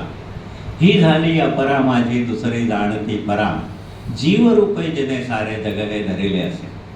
ही अष्टधा प्रकृती एकीकडे, दुसरीकडे जीव, समस्त जीवसृष्टी, मनुष्य आणि इतर प्राणी, मात्र किडे मुंगीपासून हत्तीपर्यंत सगळे. अपरा आणि परा, जीवरूपे जिने सारे जग हे धरिले असे. ह्या दोन्ही पासून भूते सगळी जाण निर्मिली, साऱ्या जगास तद्वारा मूळ मी, मीची शेवट. दुसरे तत्व नाहीची काही माझ्या पलीकडे, ओविले सर्व माझ्यात जसे धाग्यामध्ये मणी, सूत्रे मणिगणा इव. निरीश्वरवादी तुम्हाला भेटला तर त्याला हे सांगा, मूर्ती बिरती जाऊ दे, मूर्ती ही प्रतीक आहेत ती जाऊ दे, वो बच्चों का खेल है. ते शंकराच्या पिंडीवरती उंदीर नाचताना बघितला आणि तो प्रसाद पळवला वगैरे, याच्यामुळे तुमचं ईश्वरावरचा विश्वास उडतो. हा बालिशपणा आहे, शुद्ध बालिशपणा आहे, बाकी काही नाही. त्याच्यात काही विद्वत्ता वगैरे नाही आहे, हा बालिशपणा आहे. असं उडू शकत नाही. तो प्रतीकाकडे बघून तुम्ही काय म्हणताय. भगवद्गीतेतली ईश्वरविषयक संकल्पना ही आहे. 7व्या अध्यायातले हे श्लोक. आता तुम्ही मला सांगा की ईश्वर नाही असं तू म्हणतो, त्याचा अर्थ काय होतो. पृथ्वी नाही, तू उभा नाहीस जमिनीवर, पाणी पित नाहीस, तू पाणी आवश्यक नाही तुला. पृथ्वी आप तसे तेज, वायू आकाश पातळी, मनोबुद्धी अहंकार. ज्या अहंकाराने तू हे बोलतोयस की नाही ईश्वर नाहीच आहे म्हणून, तो अहंकार सुद्धा त्याच्यात आहे. ही 5 तत्व, मनबुद्धी अहंकार, ही अष्टधा प्रकृती, दुसरा जीव, ह्या दोहीपासून सगळी जाण निर्मिली. साऱ्या जगाचा तद्वारा मूळ मी, मीची शेवट. गीतेतला जो मी आहे तो ईश्वर आहे. आता तुम्ही कुठल्याही निरीश्वराला सांगा की आता तू सांग की तो ईश्वर नाही असं म्हणतोस, म्हणजे त्याचा अर्थ काय होतो? तूच नाहीस असं झालं ते. कारण गीता हे जे सगळं स्वरूप सांगते ईश्वर, तो ईश्वर आहे. मूर्ती नव्हे, मंदिर नव्हे, कुठलं तीर्थस्थान नव्हे, कुठली प्रतीकं नव्हेत, कुठलं स्थान नव्हे पवित्र, किंवा इथे ईश्वर आहे, इथे ईश्वर आहे, असं नाही आहे. गीता काय सांगते हे बघा, पुन्हा ही फ्रेम बघा सगळी. पंचमहाभूत, मनबुद्धी अहंकार, जीव म्हणजे जीव मात्र सगळे, ह्या दोहीपासून भूते सगळी जाण निर्मिली. साऱ्या जगाचं तत्वारा मूळ मी, मीची शेवट. मी कोण? गीतेतला मी कोण? गीतेतला मी हा ईश्वर आहे. आता कुठलाही हरीचा लाल तुमच्या पुढे येऊ दे, त्याला सांगा की आता तू ईश्वर नाही हे सांग मला, कसं ते ईश्वर नाही आहे म्हणणं याचा अर्थ तुला ह्याच्यातली कुठलीच गोष्ट मान्य नाही. हे नाही आहे, पृथ्वी नाही आहे, आप नाही आहे, तेज नाही आहे, आकाश नाही आहे. Is it? मनबुद्धी अहंकार, तुझा अहंकार सुद्धा नाही आहे म्हणजे पोचलाच असतो दुसऱ्या अर्थाने. इथे निरीश्वरवाद गुडघे टेकील यात काही शंका नाही आहे, जर लॉजिकली मान्य करणारा मनुष्य. काही निरीश्वरवादी तुम्हाला असे भेटतात, मलाही भेटले नास्तिकवादी, की नाही आमचं ठरलेलं आहे, आम्ही नाहीच मानणार, तुम्ही कितीही पाठवा आम्ही नाही मानणार, आमचं उत्तर ठरलेलं आहे, आम्ही ईश्वर मानत नाही, मानणार नाही. त्यांचा प्रश्न वेगळा, त्याला सोडूनच द्यायचा आपण. काय करणार? पटलं तरी मान्य करणार नाही असं जर असेल तर त्याला आपण लॉजिकली उत्तर देऊ शकत नाही. माझी भूमिका ही आहे, ईश्वरावर विश्वास नाही ना, प्रतीक मूर्ती हे ते तो कोण झोटिंगशाह, कोण पर्सोनिफाईड गॉड नाही आहे. आम्ही हिंदू, आम्ही मानतच नाही पर्सोनिफाईड गॉड. कोणी झोटिंगशाह लहरी की तुम्ही काय 5 किलो पेढ्याचा नैवेद्याला कला म्हणून तुमचं काहीतरी काम करेल, इट इज नॉट गॉड. हा गॉड नाही आहे. कुठलंही दैवत किंवा देवता किंवा देऊळ किंवा हे असं नाही. आम्ही भगवद्गीतेतला ईश्वर मानतो आणि त्याची कल्पना ही, त्याची कल्पना ही. एनिवे, हे झालं 7वं. 8व्यामध्ये आता आपण हळूहळू ह्याच्याकडे येतोय, शेवटाकडे. 8व्यामध्ये एक अत्यंत महत्त्वाचा विषय आहे की अंतकाळाची चिंता. अंतकाळी स्मरण राहिलं, अंतकाळी स्मरण राहिलं तर चांगली गती मिळेल किंवा चांगलं म्हणजे ईश्वराकडे जाता येईल वगैरे, ही कल्पना जी आहे ती 8व्या अध्यायामध्ये येते. आणि 8व्या अध्यायामध्ये त्याचा मार्ग सांगितलेला आहे. अंतकाळी ही माझेची चित्ती स्मरण राखुनी.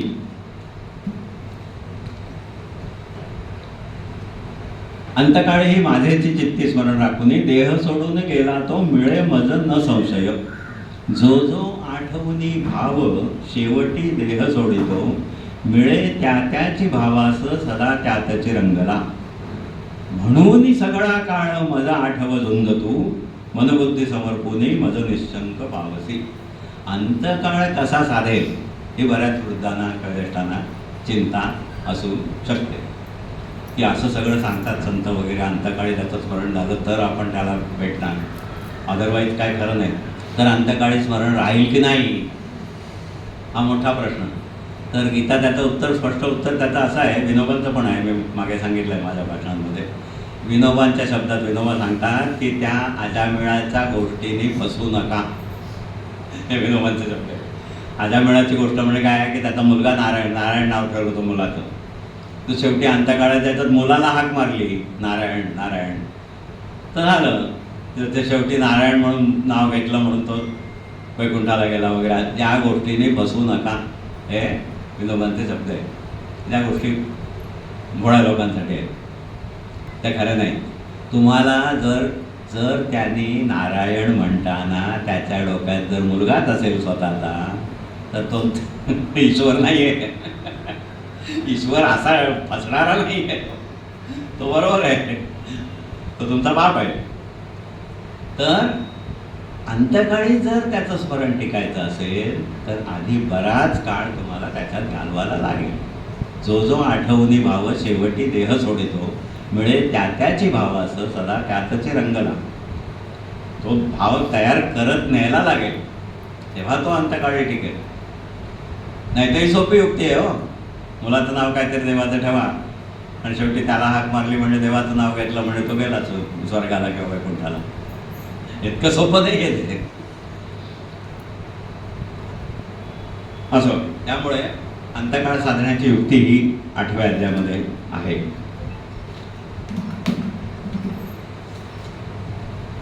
आता 9वा, अनन्य भावे चिंतूने भजती भक्तजय मज, सदा मिसळले त्यांचा मी योगक्षेम चालवी. 9वा अध्याय हा तर म्हणजे राजविद्या राजगुह्य ते प्रसिद्धच आहे. 9वा अध्याय भयंकर म्हणजे महत्वाचा आहे. हे जे हा जो श्लोक आहे त्याच्याबद्दल एक गोष्ट मी मागे सांगितली होती. अनन्य भावे चिंतूने भजती भक्तजय मज, सदा मिसळले त्यांचा मी योगक्षेम चालू. योगक्षेमम वहाम्यहम. काय योगक्षेमम वहाम्यहम, बरं, जो LICचा हेडक्वार्टर. तर त्याच्यात मी सांगितलेली गोष्ट अशी होती की एक असे गुरुजी किंवा असे पुरोहित टाईपचे असे व्यक्ती होती, साधनी होते ते, अत्यंत अयाचित वृत्तीने राहायचे वगैरे, असे पूर्वी जे होते तसे होते. काही नाही, ते सकाळ झाले की सगळा निगा वगैरे सगळं आटोपली, स्नान संध्या वगैरे, एका मंदिरात जाऊन बसायचे आणि तिथे ते संपूर्ण भगवद्गीता रोज 3दा वगैरे असे, सकाळ दुपार संध्याकाळ रोज 3दा सगळे 700 श्लोक त्या मंदिरात जाऊन वाचत बसायचे. बाकी काही हे नाही, काम आलं तर करायचं, मागायला जायचं नाही, अशा वृत्तीने राहणारे होते. तर ह्याचा परिणाम काय व्हायचा तो झालाच होता. बायको बोंबलत होती घरी, काही सगळा खडखडाट. हे असं ह्यांना काय विचारायला गेलं, मंदिरात जाऊन गीता वाचत बसतो अखंड. दिवसातून 3दा म्हणजे बघा बराच वेळ त्याच्यात तास असणार. 2-2 तास धरले तरी 2 तास तिन्ही त्रिकाळ तेच. घरी अत्यंत भीषण परिस्थिती, सगळ्याचा खडखडाट, काही नाही. बायको अगदीच कटकट करायला लागली एक दिवशी, अगदी त्यांच्यामुळे त्यांच्याही डोळ्यातून पाणी आलं वगैरे. आणि तरीसुद्धा ते गेले देवळात आणि ते तिथे बसले आणि ते वाचत होते. हा श्लोक जेव्हा आला, अनन्याश्चिंतयन्तो माम ये जना पर्युपासते तेषां नित्याभियुक्तानां योगक्षेमं वहाम्यहम. तिथे त्यांना काय जे वाटलं ते लाल पेन का लाल पेन्सिल त्यांनी काढली आणि योगक्षेमम वहाम्यहमच्या तिथे लाल रेग मारली. काही जणांची गोष्ट माहिती असेल म्हणून ते हसतायत. झालं, लाल रेग मारली तिथे आणि आले घरी. काही नाही, तो उपक्रम चालूच. ते संध्याकाळपर्यंत त्यांनी ते गीता पठण केलं आणि घरी आले. तर बघतात तर काय ते बायको एकदम खुश, मजेत, बायको मुलं, आणि सामान भरलेलं सगळं घरामध्ये. महिन्याभराचं, 2 महिन्याचं, 4 महिन्याचं वाटतेल तेवढं. हे काय झालं, असं कोणी आणलं, कुठून आणलं, ते आलं कसं, हे सगळं आपल्याकडे, असं ते विचारायला लागले. बायकोने सांगितलं की काही नाही, तुम्ही तिथे होतात मंदिरामध्ये, बघितलं तुम्ही वाचत होतात, नंतर एक बैलगाडी आली आणि त्याचा नोकर आला बरोबर. मी त्याला विचारलं काय कोण वगैरे, तो म्हणाला शेठने पाठवलं आहे असं म्हणून ते सगळं सामान उतरवून घेतलं, भरलं घरामध्ये आणि तो निघून गेला. मग ह्याने खोदून विचारला की तो कोण, कुठला शेठ, कुठल्या दुकानाने. म्हणजे आपल्या एवढी जर उधारी असेल तर विचार करायला पाहिजे ना, ते कसं भेटणार आपण, नाही तर परत करून टाकूया. अशाने तो विचारतो की तुला काही त्याची खूण तरी आठवते का, कोण होता, कुठल्या दुकान, विचारलंस का तू, कुठून आलास. नाही बघ, तिथे विचारलं, नाव पण विचारलं नाही, काहीच विचारलं. हां म्हणे, पण कोण म्हटल्यावर तिथे म्हणाल मला एक गोष्ट आठवते. तो वळला, सगळं सामान उतरून तो वळला बैलगाडीत जायला परत तेव्हा मी बघितलं त्याच्या खांद्यावरती अशी लाल काय जखम म्हणा किंवा काय रक्त आलेलं होतं असं होती लाल पट्टी खांद्यावर. This is how it works. तेवढी हिंमत पाहिजे. योगक्षेमम महाम्यहम म्हणजे काय याचा अनुभव घ्यायचा असेल तर अशा टोकाला जायची तयारी पाहिजे. तर तो असा अनुभव देतो. त्याच्या खांद्यावरती लाल जखम होती जणू काही. काय झालं होतं माहिती नाही. मी त्याला विचारणार एवढ्यात तो बसला आणि निघून गेला. आता ते त्याच्या खांद्यावरती लाल पट्टी बघितल्यावरती या शास्त्री भाऊंना काय जे काय वाटायचं ते वाटलं. मी ती लाल रेग ओढली होती. मी त्याच्यावरती संशय व्यक्त केला होता की कसला तू योगक्षेम वाहतोस. माझ्या घरी खाण्याचे वांदे. मी इथे गीता वाचत बसून मग आम्हाला काही नाही खटखटाट आहे सगळं असं म्हणून मी लाल रेग मारली. तर त्याने तो लाल रेग घेऊन तो आला आणि माझ्या घरी सामान उतरवून गेला. कृपाळूपणे अल्पधारिष्ट पाहे असं समर्थांचं वचन आहे. हे हा कृपाळूपणाने हे अल्पधारिष्ट. अल्पधारिष्टामुळे किती त्याची काय वृत्ती होती की आयाचीच वृत्ती. मी काम मागायला जाणार नाही. काम आलं तर मी करणार कारण मी भगवंताचं काम करतो म्हणून. आणि गीता वाचत बसल्या महिनोन महिने घरी सगळे वांदे. एवढे जर तुम्ही गेलात त्या टोकापर्यंत तर हे अनुभव येतात. He will show you what is योगक्षेमम वहाम्यहम. It is difficult but it is the answer. असेल माझा हरित देईल खाटल्यावरी ह्या म्हणीची टर उडवली जाते. मला आठवतं मी मागे बोलताना याचा उल्लेख केला होता आणि मी हे सांगितलं होतं की हे टर उडवण्याचा विषय नाही आहे. तुम्ही असा विचार करा की तुमची हिंमत आहे का अशी की एवढ्या सगळं संतांनी सांगितलं आहे मी करणार याचा प्रयोग. मी याचा प्रयोग करून बघणार. मी खाट्यावर जाऊन बसतो आणि मी फक्त हरिनाम घेत बसतो. बघूया काय होतं ते. त्याला हिंमत लागते. भयंकर हिमतीचं काम आहे. आणि मग ते उत्तर असं मिळतं की हो आहे हरी आहे. तुम्ही जर असे बसला की मी दुसरं काय करणार नाही देवाचं नाव घेणार. फक्त देवाला जर मला सांभाळायचं असेल तर तो सांभाळ. अरे बापरे हे धैर्याचं काम आहे. वीरपुरुषाचं काम आहे. असेल माझा हरी तर देईल गाठल्यावर. तुम्ही तसं करा असं मला म्हणायचं नाही आहे पण आणि करणारही नाही तुम्ही माझी खात्री आहे. पण हे टर उडवण्याचा विषय नाही आहे. अध्यात्म जे म्हणतात ना ते इट इज डिफिकल्ट. आत्मज्ञान हे मनुष्याच्या कार्यकर्तृत्वाच्या क्षेत्रांमध्ये सर्वोच्च क्षेत्र आहे. सर्वात अधिक प्रयत्न जर काय करायला लागत असतील तर त्या अध्यात्मामध्ये आत्मज्ञानासाठी आहे. अलबत्या गलबत्याचं काम नाही आहे. असो तर हे झालं 9व्या अध्यायामधलं अनन्य भावे चिंतूने वगैरे ते सर्व कर्म समर्पण. पत्र वा पुष्प जो प्रेमे फळ वा जळ दे मज ते त्या पवित्र भक्ताचे अर्पिले कायमी सुखे. पत्र पुष्प फळ जळ सोडून द्या नको. जे खासी होमिसी देसी जे जे आचरिसी तप जे काही करीसी कर्म ते करी मज अर्पण. हे दुसरं आहे. पत्र पुष्प ती कुठे ती फुलं तोडायला जाणार नाही. कुठे झाडं कुठे माझी कुठे ती कुठून तरी तोडून राहणार लागणार. फळं नाही ते काय. मग त्याला हे सांगितलंय जे खासी होमिसी देसी जे जे आचरिसी तप जे काही करीसी कर्म ते करी मज अर्पण. सगळी कर्म मला अर्पण कर. पत्रपुष्प नको सगळी कर्मच अर्पण कर. अशाने तोडूनी सर्व कर्मबंध शुभाशुभ योग संन्यास सांधूनी मिळसी मज मोकळा. अशाने काय होईल तू मला येऊन मिळशील. ही गीतेचं आश्वासन आहे 9व्या अध्यायात. आता 10वा आपण येतो बरोबर आपण 7 वाजेपर्यंत वेळ करू. 10वा अध्याय विभूती योग. ईश्वराचं ध्यान कोण्या कोण्या स्वरूपात करावे ध्यान मी तुझे. कसा मी तुला जाणू. कोण्या कोण्या स्वरूपात तुझं चिंतन करू असा अर्जुनाचा प्रश्न आहे 10व्या अध्यायामध्ये सुरुवातीला. त्याचं उत्तर म्हणून त्याने विभूती योग सांगितलेलं आहे की कसं ध्यान करू. बऱ्याच जणांची आपली ही अडचण असेल, कोणी त्या मार्गाला थोडेसे काही प्रयत्न करत असतील किंवा सकाळी उठून बसतो, काहीतरी करतो.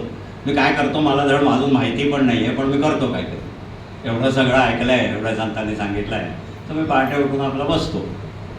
तर शंका काय असते, अडचण काय असते की कसं ध्यान करायचं, ध्यान कसं करायचं, कोण्या स्वरूपात करावे ध्यान मी तुझे.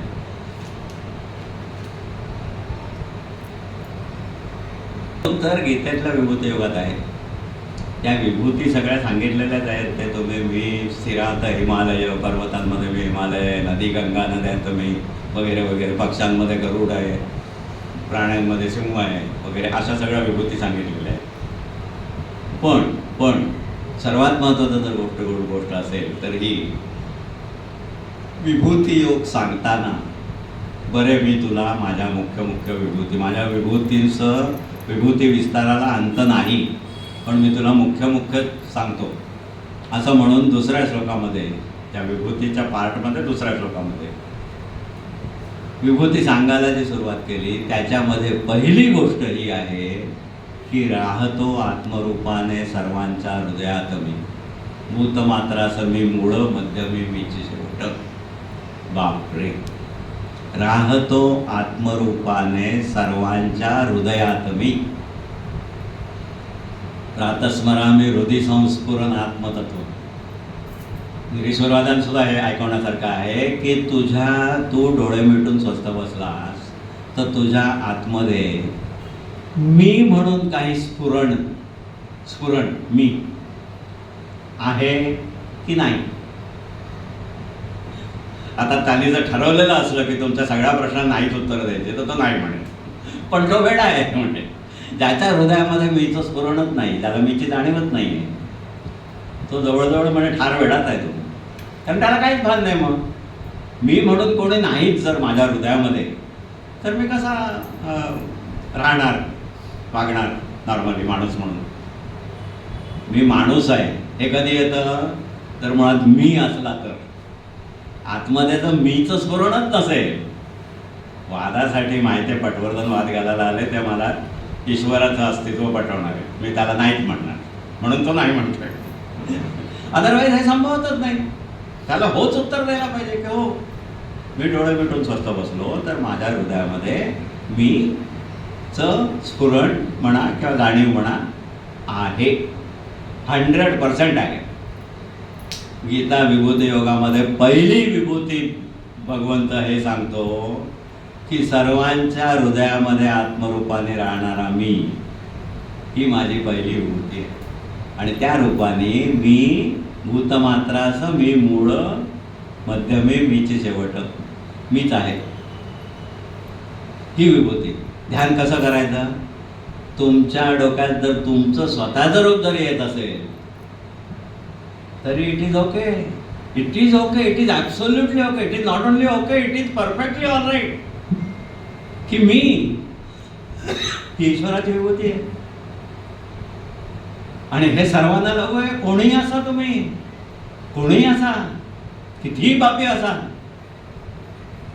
असो मोठा दुराचारी भजे मजा अनन्य जो, जाणावा तो जसा साधू त्याचा सुंदर निश्चय. 9व्या अध्यायामध्ये आत्मरूपाने तुमच्या हृदयात जाणवणारा मी ही भगवंताची पहिली.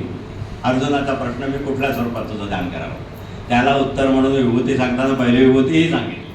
आता बघा तुम्ही, याचा अर्थ तुम्ही ध्यानाला बसल्यावर तुमच्या डोळ्यापुढे, मनश्चक्षूंपुढे जरी तुमचं स्वतःचंच रूप येत असलं आरशात दिसणार तरी चालेल. नुसतं चालेल नाही, धावेल. कारण ती विभूती आहे भगवंताची, त्याने सांगितलं आहे. हे एक झालं.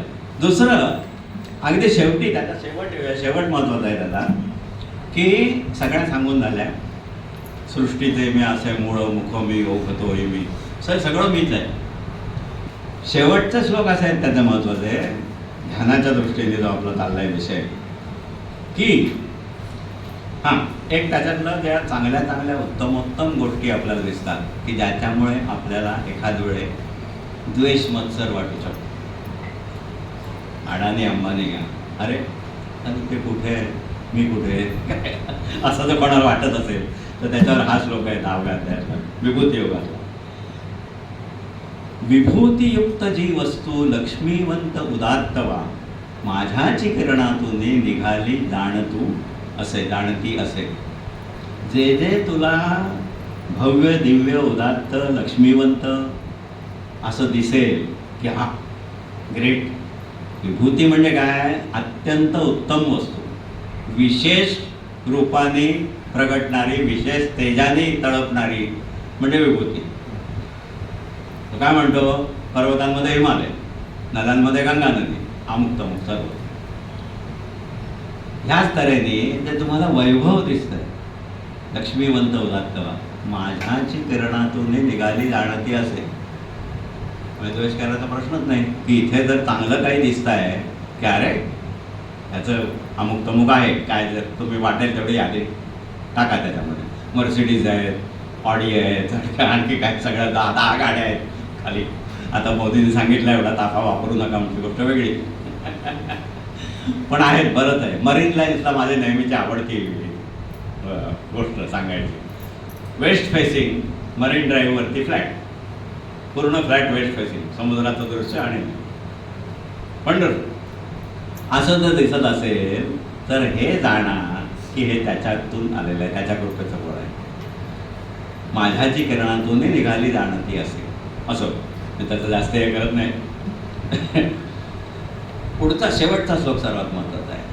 अथवा काय हे फार. आपला प्रश्न कुठे आहे की मी ध्यान कुठल्या स्वरूपात करू, त्याचं खरं उत्तर इथे आहे. अथवा काय हे फार, जाणूनी करशील तू, एकांशे विश्व हे सारे व्यापुनी उरलोची मी. इथे निकालच लागतो इथे कम्प्लीट की ध्यान कुठल्या स्वरूपात करायचं याचा इथे पूर्ण निकाल लागतो. एकांशे विश्व हे सारे व्यापुनी उरलोची मी. म्हणजे तुला डोळ्यापुढे जे काही येईल ना ते माझंच ध्यान आहे. अजिबात चिंता करू नकोस तू. हे गीतेचं उत्तर आहे. कोण्या स्वरूपात करावे ध्यान मी तुझे, कसा तुला मी जाणू चिंतनी, त्याच्यावर विभूती सांगितले. त्या सगळ्या सांगून झाल्यावर लक्ष्मीवंत उदात्त वस्तू त्याही माझ्याच आहेत वगैरे ते सांगितलं. आत्मरूपाने तुझ्या हृदयात राहतो तोही मीच आहे तेही सांगितलं. शेवटी सांगितलं की अथवा काय हे फार जाणून करशील तू, एकांशे विश्व हे सारे व्यापुनी उरलोची मी.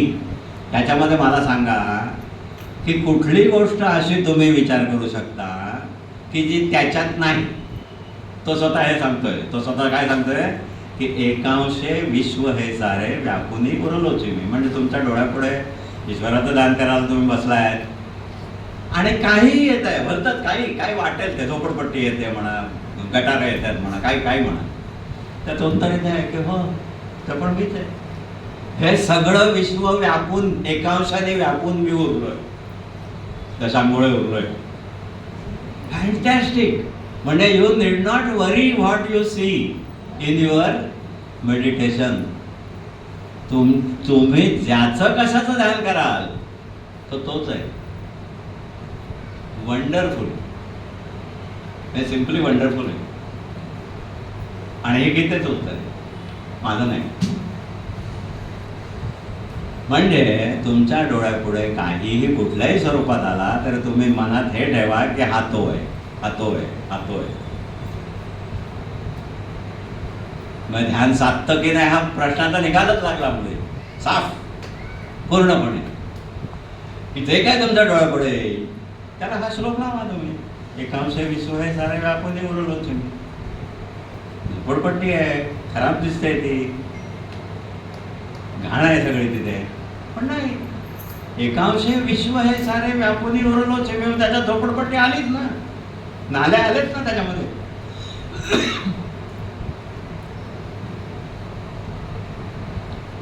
विचार करण्यासारखी गोष्ट आहे. तुम्ही तुमच्या सोयीचं म्हणून चांगल्या रूपामध्ये त्याचं ध्यान करायला जाता, बरोबर.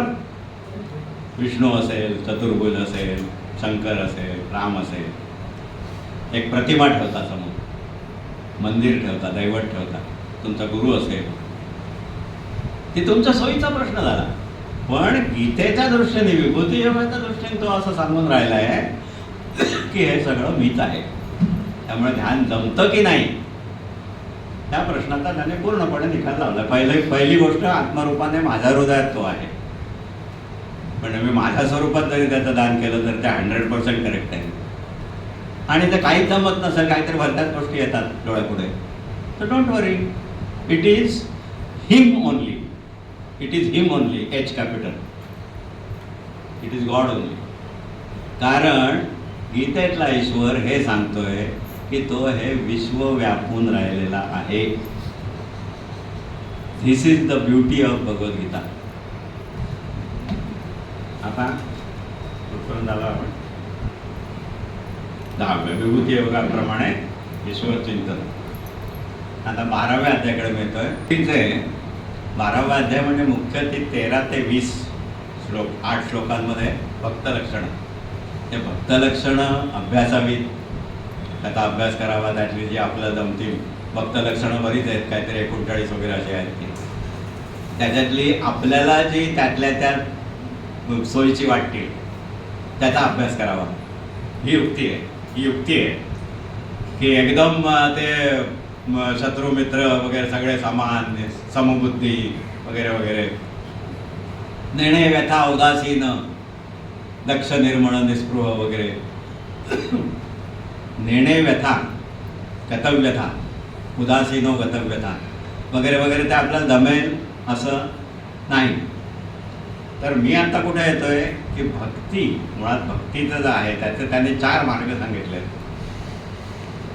8 ते 12, 8, 9, 10, 11, 12 अशा श्लोकांमध्ये, 4-5 श्लोकांमध्ये की भक्ती म्हणजे काय करायचं आहे.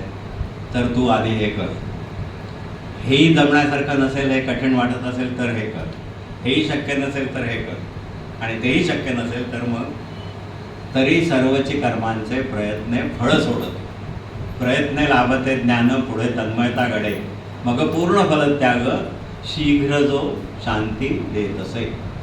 म्हणजे पूर्ण फलत्यागाचं महत्त्व एवढं त्याने सांगितलं आहे की त्याने तुला शांती मिळेल. ते मार्ग जे आहेत ते असे आहेत थोडक्यात. मनबुद्धी समर्पण.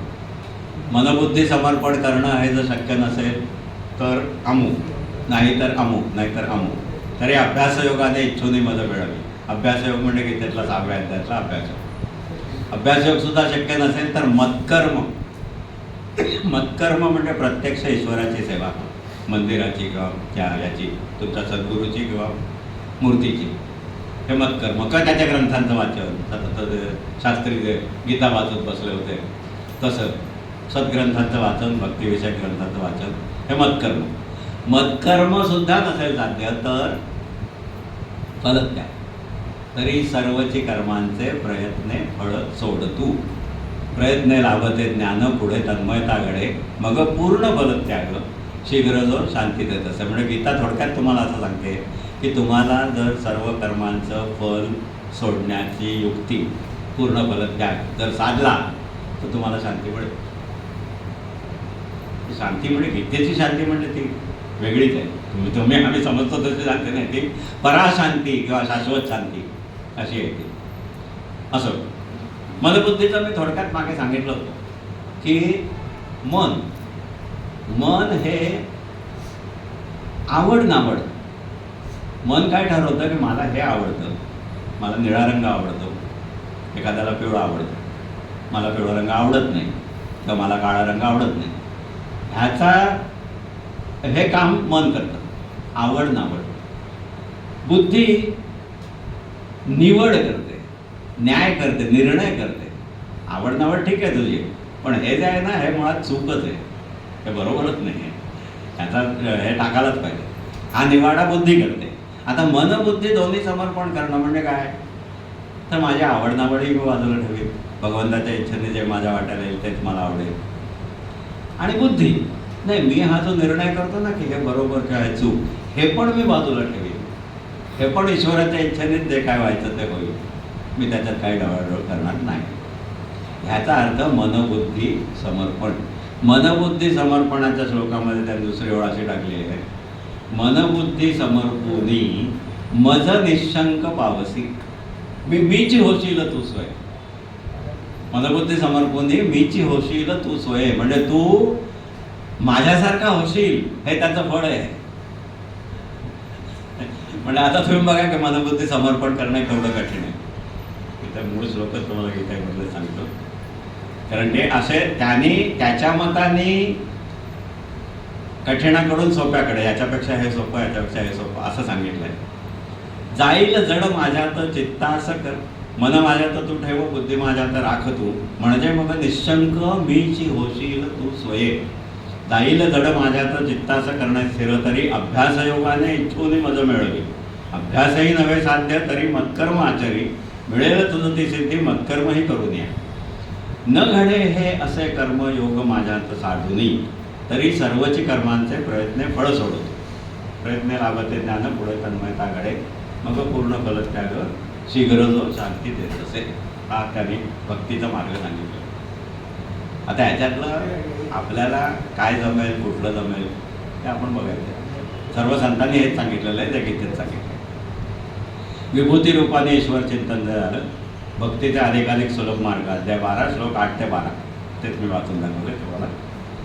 आता एक महत्त्वाची गोष्ट, ईश्वराचा आणि आपला नेमका संबंध हा माझा एक अत्यंत आवडता विषय आहे की ज्याच्या अनुषंगाने मी, माफ करा मला, ख्रिश्चॅनिटीवरती घसरणार आहे नेहमीप्रमाणे.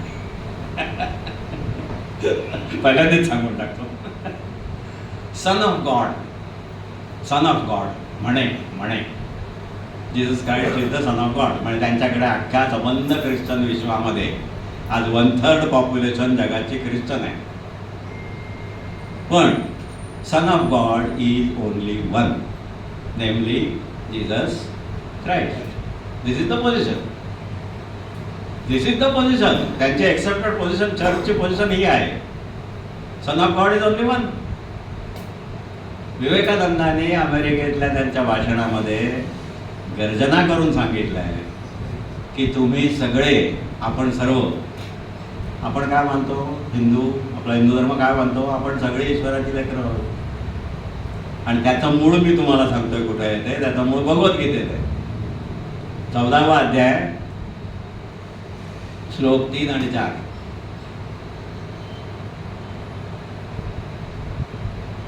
सगळ्या ह्या पृथ्वीमध्ये सर्व योनींमध्ये मूर्ती जितुक्या जन्म पावती, माता प्रकृती ही त्यास, पिता मी बीज पेरिता. बीज पेरिता हे शब्द वापरून अगदी बायोलॉजिकल पिता त्याने सांगून टाकलाय की तो आहे. माता सर्व योनींमध्ये मूर्ती जितुक्या जन्म पावती, म्हणजे मनुष्य सुद्धा नाही, सर्व प्राणी मात्र. ही व्यापकता आहे आपल्या धर्माची. केवळ मनुष्य नव्हे, सर्व योनींमध्ये मूर्ती जितुक्या जन्म पावती, माता प्रकृती ही त्यास, पिता मी बीज पेरिता. गीतेतला मी म्हणजे ईश्वर, पिता मी बीज पेरिता. आणि दुसरं 3 आणि 4 14वा अध्याय. हे अत्यंत म्हणजे आश्चर्यचकित करणारं आणि असा अपाट आहे सगळं. माझे पहिला आधी तिसरा आहे, माझे प्रकृती हे क्षेत्र, तिथे मी बीज पेरितो, त्यातूनही सर्व भूतांची उत्पत्ती मग होत असे. हे त्याचं बॅकग्राऊंड आहे. आणि नंतर मी सांगितलं तो नंतर आहे. सर्व योनींमध्ये मूर्ती जितुक्या जन्म पावती, माता प्रकृती ही त्यास, पिता मी बीज पेरिता. म्हणजे आपला आणि ईश्वराचा नेमका संबंध काय हे गीतेमध्ये स्वच्छ सांगितलेलं आहे. तो तुमचा पिता आहे. He is your father. You all. लक्षावधी कोट्यावधी सन्स ऑफ गॉड, ऑल. विवेकानंदांकडे मी होतो अमेरिकेतल्या भाषणांमध्ये, त्यांनी गर्जना करून सांगितलं, तुम्ही सर्व अमृताचे पुत्र आहात. आमची भूमिका ही आहे आणि तुमची भूमिका सगळ्या अख्ख्या याच्यामध्ये एकदाच झाला तो एकच, एकमात्र, त्याच्यानंतर नाही कोणी. झाला आणि कोणी होणारही नाही. Jesus Christ is the only son of God. आणि हे स्वतःला कॅथॉलिक समजतात. कॅथॉलिक शब्दाचा अर्थ माहिती आहे का? कॅथॉलिक म्हणजे व्यापक. अरे बापरे, हे नेमके उलटे आहेत त्याच्या. हे सर्वात संकुचित आहेत की जे सन ऑफ गॉड फक्त एकालाच मानतात, त्यांच्या प्रेषिताला, संस्थापकाला. आम्ही तसं मानत नाही. आम्ही काय मानतो ते गीतेमध्ये सांगून ठेवलंय. सर्व योनींमध्ये मूर्ती जतुका जन्म पावती, माता प्रकृती त्याच पिता मी बीज पेरी. प्रकृती माझीच, ते त्यांनी सांगितलेलं ते आधी. अष्टधा प्रकृती आणि जीव हे मिळून मी आहे सगळा. तर प्रकृती आपली माता आहे आणि ईश्वर आपला सर्वांचा पिता आहे. हे गीतेत सांगून ठेवलं आहे. ईश्वराचा आणि माझा नेमका संबंध कोणता? का अध्याय 14 3 आणि 4. फॅन्टॅस्टिक गोष्ट. ह्या गोष्टी जर भगवद्गीतेमधल्या लोकांना समजल्या आणि त्यांनी त्या आचरणात ठेवल्या तर त्यांच्या हे लक्षात येईल की सर्व धर्म समूह हे थोतांडच आहे. Completely rubbish rubbish. ह्याच्या मैलोनमै दूर आहेत ते लोक. कुठलेच लोक एवढ्या ह्याच्या जवळ नाही. मुळात प्रेषित ही कल्पनाच घ्या तुम्ही. प्रेषित त्याने पाठवला कोणाला तरी. अरे का का आमच्याकडे तो स्वतः आला, स्वतः जन्म घेतला, अवतार स्वतः जन्म घेतला. सरयुचा आणि यमुनेच्या तीरावरती ते खेळले, आमच्यात वाढले आणि मग आम्हाला सांगितलं. प्रेषित म्हणजे दूरचं झालं. पाठवला कोणीतरी. हा जरा बघा त्यांना जरा काहीतरी जगातल्या लोकांना मदत करा थोडी. कोण? तर म्हणे सन ऑफ गॉड. अरे what is this nonsense? Is there only one son of God? No no no. Bhagavadgita सांगते you all are sons and daughters of God. This is catholic. हे व्यापक आहे. कॅथॉलिक शब्दाचा अर्थ व्यापक, सर्वसमावेशक असा आहे. आणि ते स्वतःला रोमन कॅथॉलिक चर्च म्हणवतात. They are not. They are very much very काय त्याला म्हणतात, कॅथॉलिकच्या विरुद्ध काय म्हणायचं, संकुचित, अत्यंत नॅरो, शूद्र. असो, तो विषयच असा आहे की ते येणार होते. भगवंताचा आणि आपला संबंध नेमका त्याने सांगितलेला आहे की माता प्रकृती आहे, पिता मी आहे. दुसऱ्या एका ठिकाणी त्याने म्हटलं आहे, आपली जे बहुसंख्याक लोकांची जी अडचण असते की आम्ही ईश्वराला ओळखत नाही, ओळख नाही आम्हाला. तुम्ही म्हणता संतांनी वगैरे एवढं सांगितलं, तुम्ही सांगता भगवद्गीता, पण नेमकं काय म्हणजे कसं ओळखायचं किंवा आम्ही ओळखतो कुठे त्याला? त्याचं फॅन्टॅस्टिक उत्तर दुसऱ्या ठिकाणी, मला वाटतं 7व्या त्याच्यामध्ये, 7व्या का 4थ्यामध्ये, मी आता ते नोट केलेलं आहे पण मला पटकन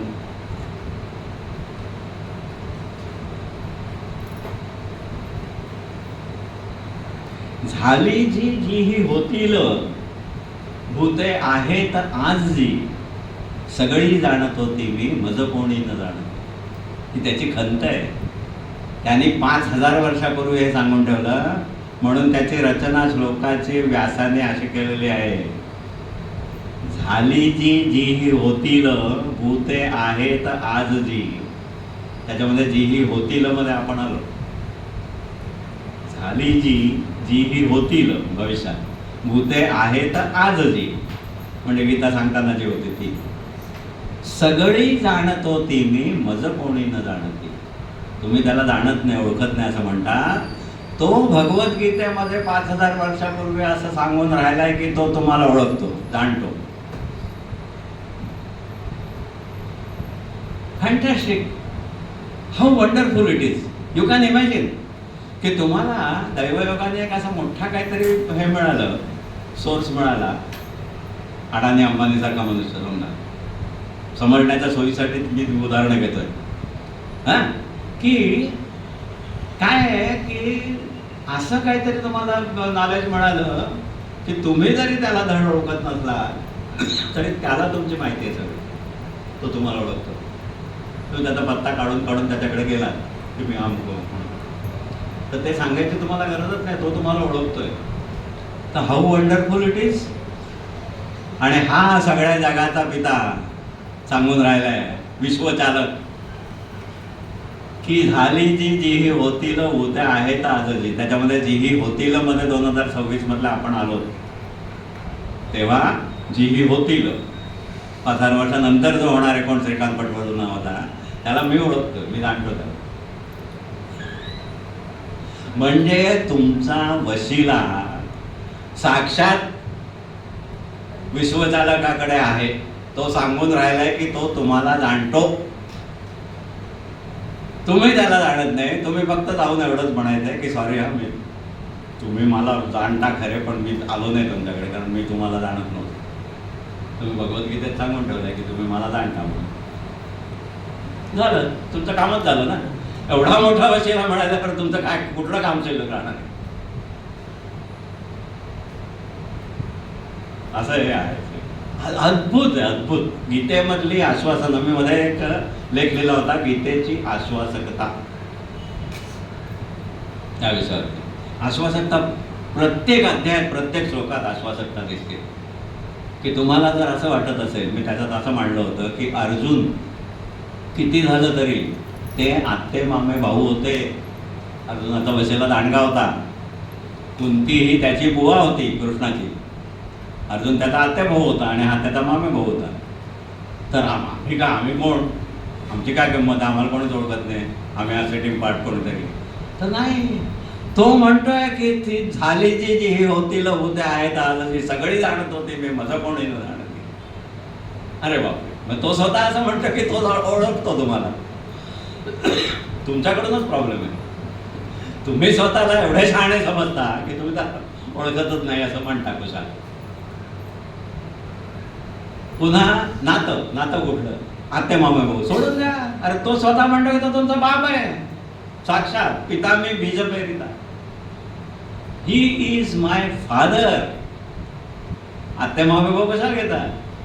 तो माझा साक्षात वडील आहे, पिता आहे. This is the beauty of Bhagavad Gita. गीतेची आश्वासकता जी म्हणतात ना, ती एवढी कमालीची आहे की अरे ये, असं जणू काय तो असं आलिंगन देऊन राहिलं.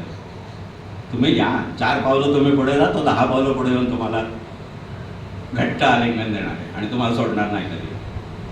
त्यांनी एकदा स्वीकारलं की तो सोडत नाही. असं हे आहे. म्हणजे किती भरभरून बोलावं असं आहे. चालेल, मला वाटतं 7 झालेत, आपण ते थांबूया. इथे बरोबर पॉईंट आला आहे. आणखी आहेत पुढे 1-2 विषय आहेत, पण ते ठीक आहे. मला वाटतं मी सगळं कव्हर केलं आहे. श्रीकांतजी, तुमचा गीतेचा व्यासंग बघून जर हवा पाहिला ते प्रश्न नाही. तुम्ही इकडे ना, त्यांना येता ना. नाही, एकदम छोटा आहे एवढं सगळं ऐकल्यानंतर. कारण we are really proud of you being one of us and you being with us. हे सगळं जरी मान्य केलं तरी तुम्ही सर्व या जे व्याख्यान दिलं त्याचा मूळ मुद्दा काम आणि क्रोध याच्यावरती कंट्रोल पाहिजे. तो एक मुद्दा. हां, तो एक मुद्दा आहे. पण तुम्ही ॲज अ पर्सन तुमचा क्रोधावरती नियंत्रण आहे का? मी असं का विचारतोय की तुम्ही शरद पेढेकरचं नाव घेतल्यानंतर तुमच्या टोनमध्ये बदल होतो. ख्रिश्चॅनिटीचा सन ऑफ निरीश्वरवादाचा प्रसार करणं ही माझ्या दृष्टीने फार चुकीची गोष्ट आहे आणि याच्यात काहीचाही बदल होणार नाही. त्यामुळे क्रोध येणारच, तो जस्टिफाईड आहे असं मी म्हणतो. Sharad Pedhekar what he is doing is wrong आणि त्याचे लेख छापून लोकसत्ताने जे केलं ते चुकीचं आहे असं माझं स्वच्छ मत आहे. पण त्या श्रद्धेला आपण मान द्यायचा की आपण कुठल्या श्रद्धेला? आता ईश्वर मानत नाही, ही त्याची श्रद्धा आहे शरद पेढेकर. त्याचा तो प्रसार का करतोय? मग स्वतः खड्ड्यात जायचं आणि लोकांना खड्ड्यात घालायचं, इतकं चुकीचं आहे ते. सॉरी. आणि तुमच्या समजा मानसिक स्वास्थ्य किंवा तुमचं मनावरचा हा भावनावरचा कंट्रोल पण अर्थात ते म्हणजे ते जमणं शक्य नाहीये सामान्य माणसाला. म्हणजे हे आता तुम्ही श्रीकांत पडवळकरकडे बघून तुम्हाला लक्षात आल्याचे की ते एवढे क्रोधावरती विजय मिळणं मला ह्या बाबतीत तरी शक्य नाही. म्हणून ते म्हणतात कला मजा. कोण म्हणतात? तर एवढं कठीण आहे. गीता. आणि ॲक्च्युली आपल्या समाजात ना हे म्हणजे शांत माणसाला डिस्टर्ब करण्याची वृत्ती खूप मोठी आहे. त्याच्यामुळे हा फार म्हणजे बियॉन्ड कंट्रोलचा विषय आहे आपला. पण तरी पण ह्या सगळ्या सामाजिक कदाचित मी सप्लिमेंट करतो छोटंसं, मला आवडेल नाही. कदाचित नाही, माझा तसाही आवाज आहे. कदाचित माझी या मार्गाने, गीतेच्या मार्गाने म्हणा, साधनेच्या मार्गाने म्हणा, मी गेलो समजा आणि माझी जर एवढी प्रगती झाली तर कदाचित असं होईल की शरद पेडणेकरला सुद्धा मी भाऊ म्हणू शकेल. ते होईल की नाही माहित नाही मला, पण तोपर्यंत मला त्याचा राग येतच राहणार. तुम्ही ऍक्च्युली शरद बेडेकर फार मोठा विषय आहे. शरद बेडेकर. पण आम्ही छोट्या छोट्या गोष्टी बाबतीत श्रीकांत पडवळकर जे ओळखतो किंवा बघतो ऍक्च्युली भगवद्गीतेच्या विरुद्ध आहे सगळं. म्हणजे भगवद्गीता तत्वज्ञानाच्या विरुद्ध आहे. आपण आता पसायदानाने कार्यक्रमाची सांगायला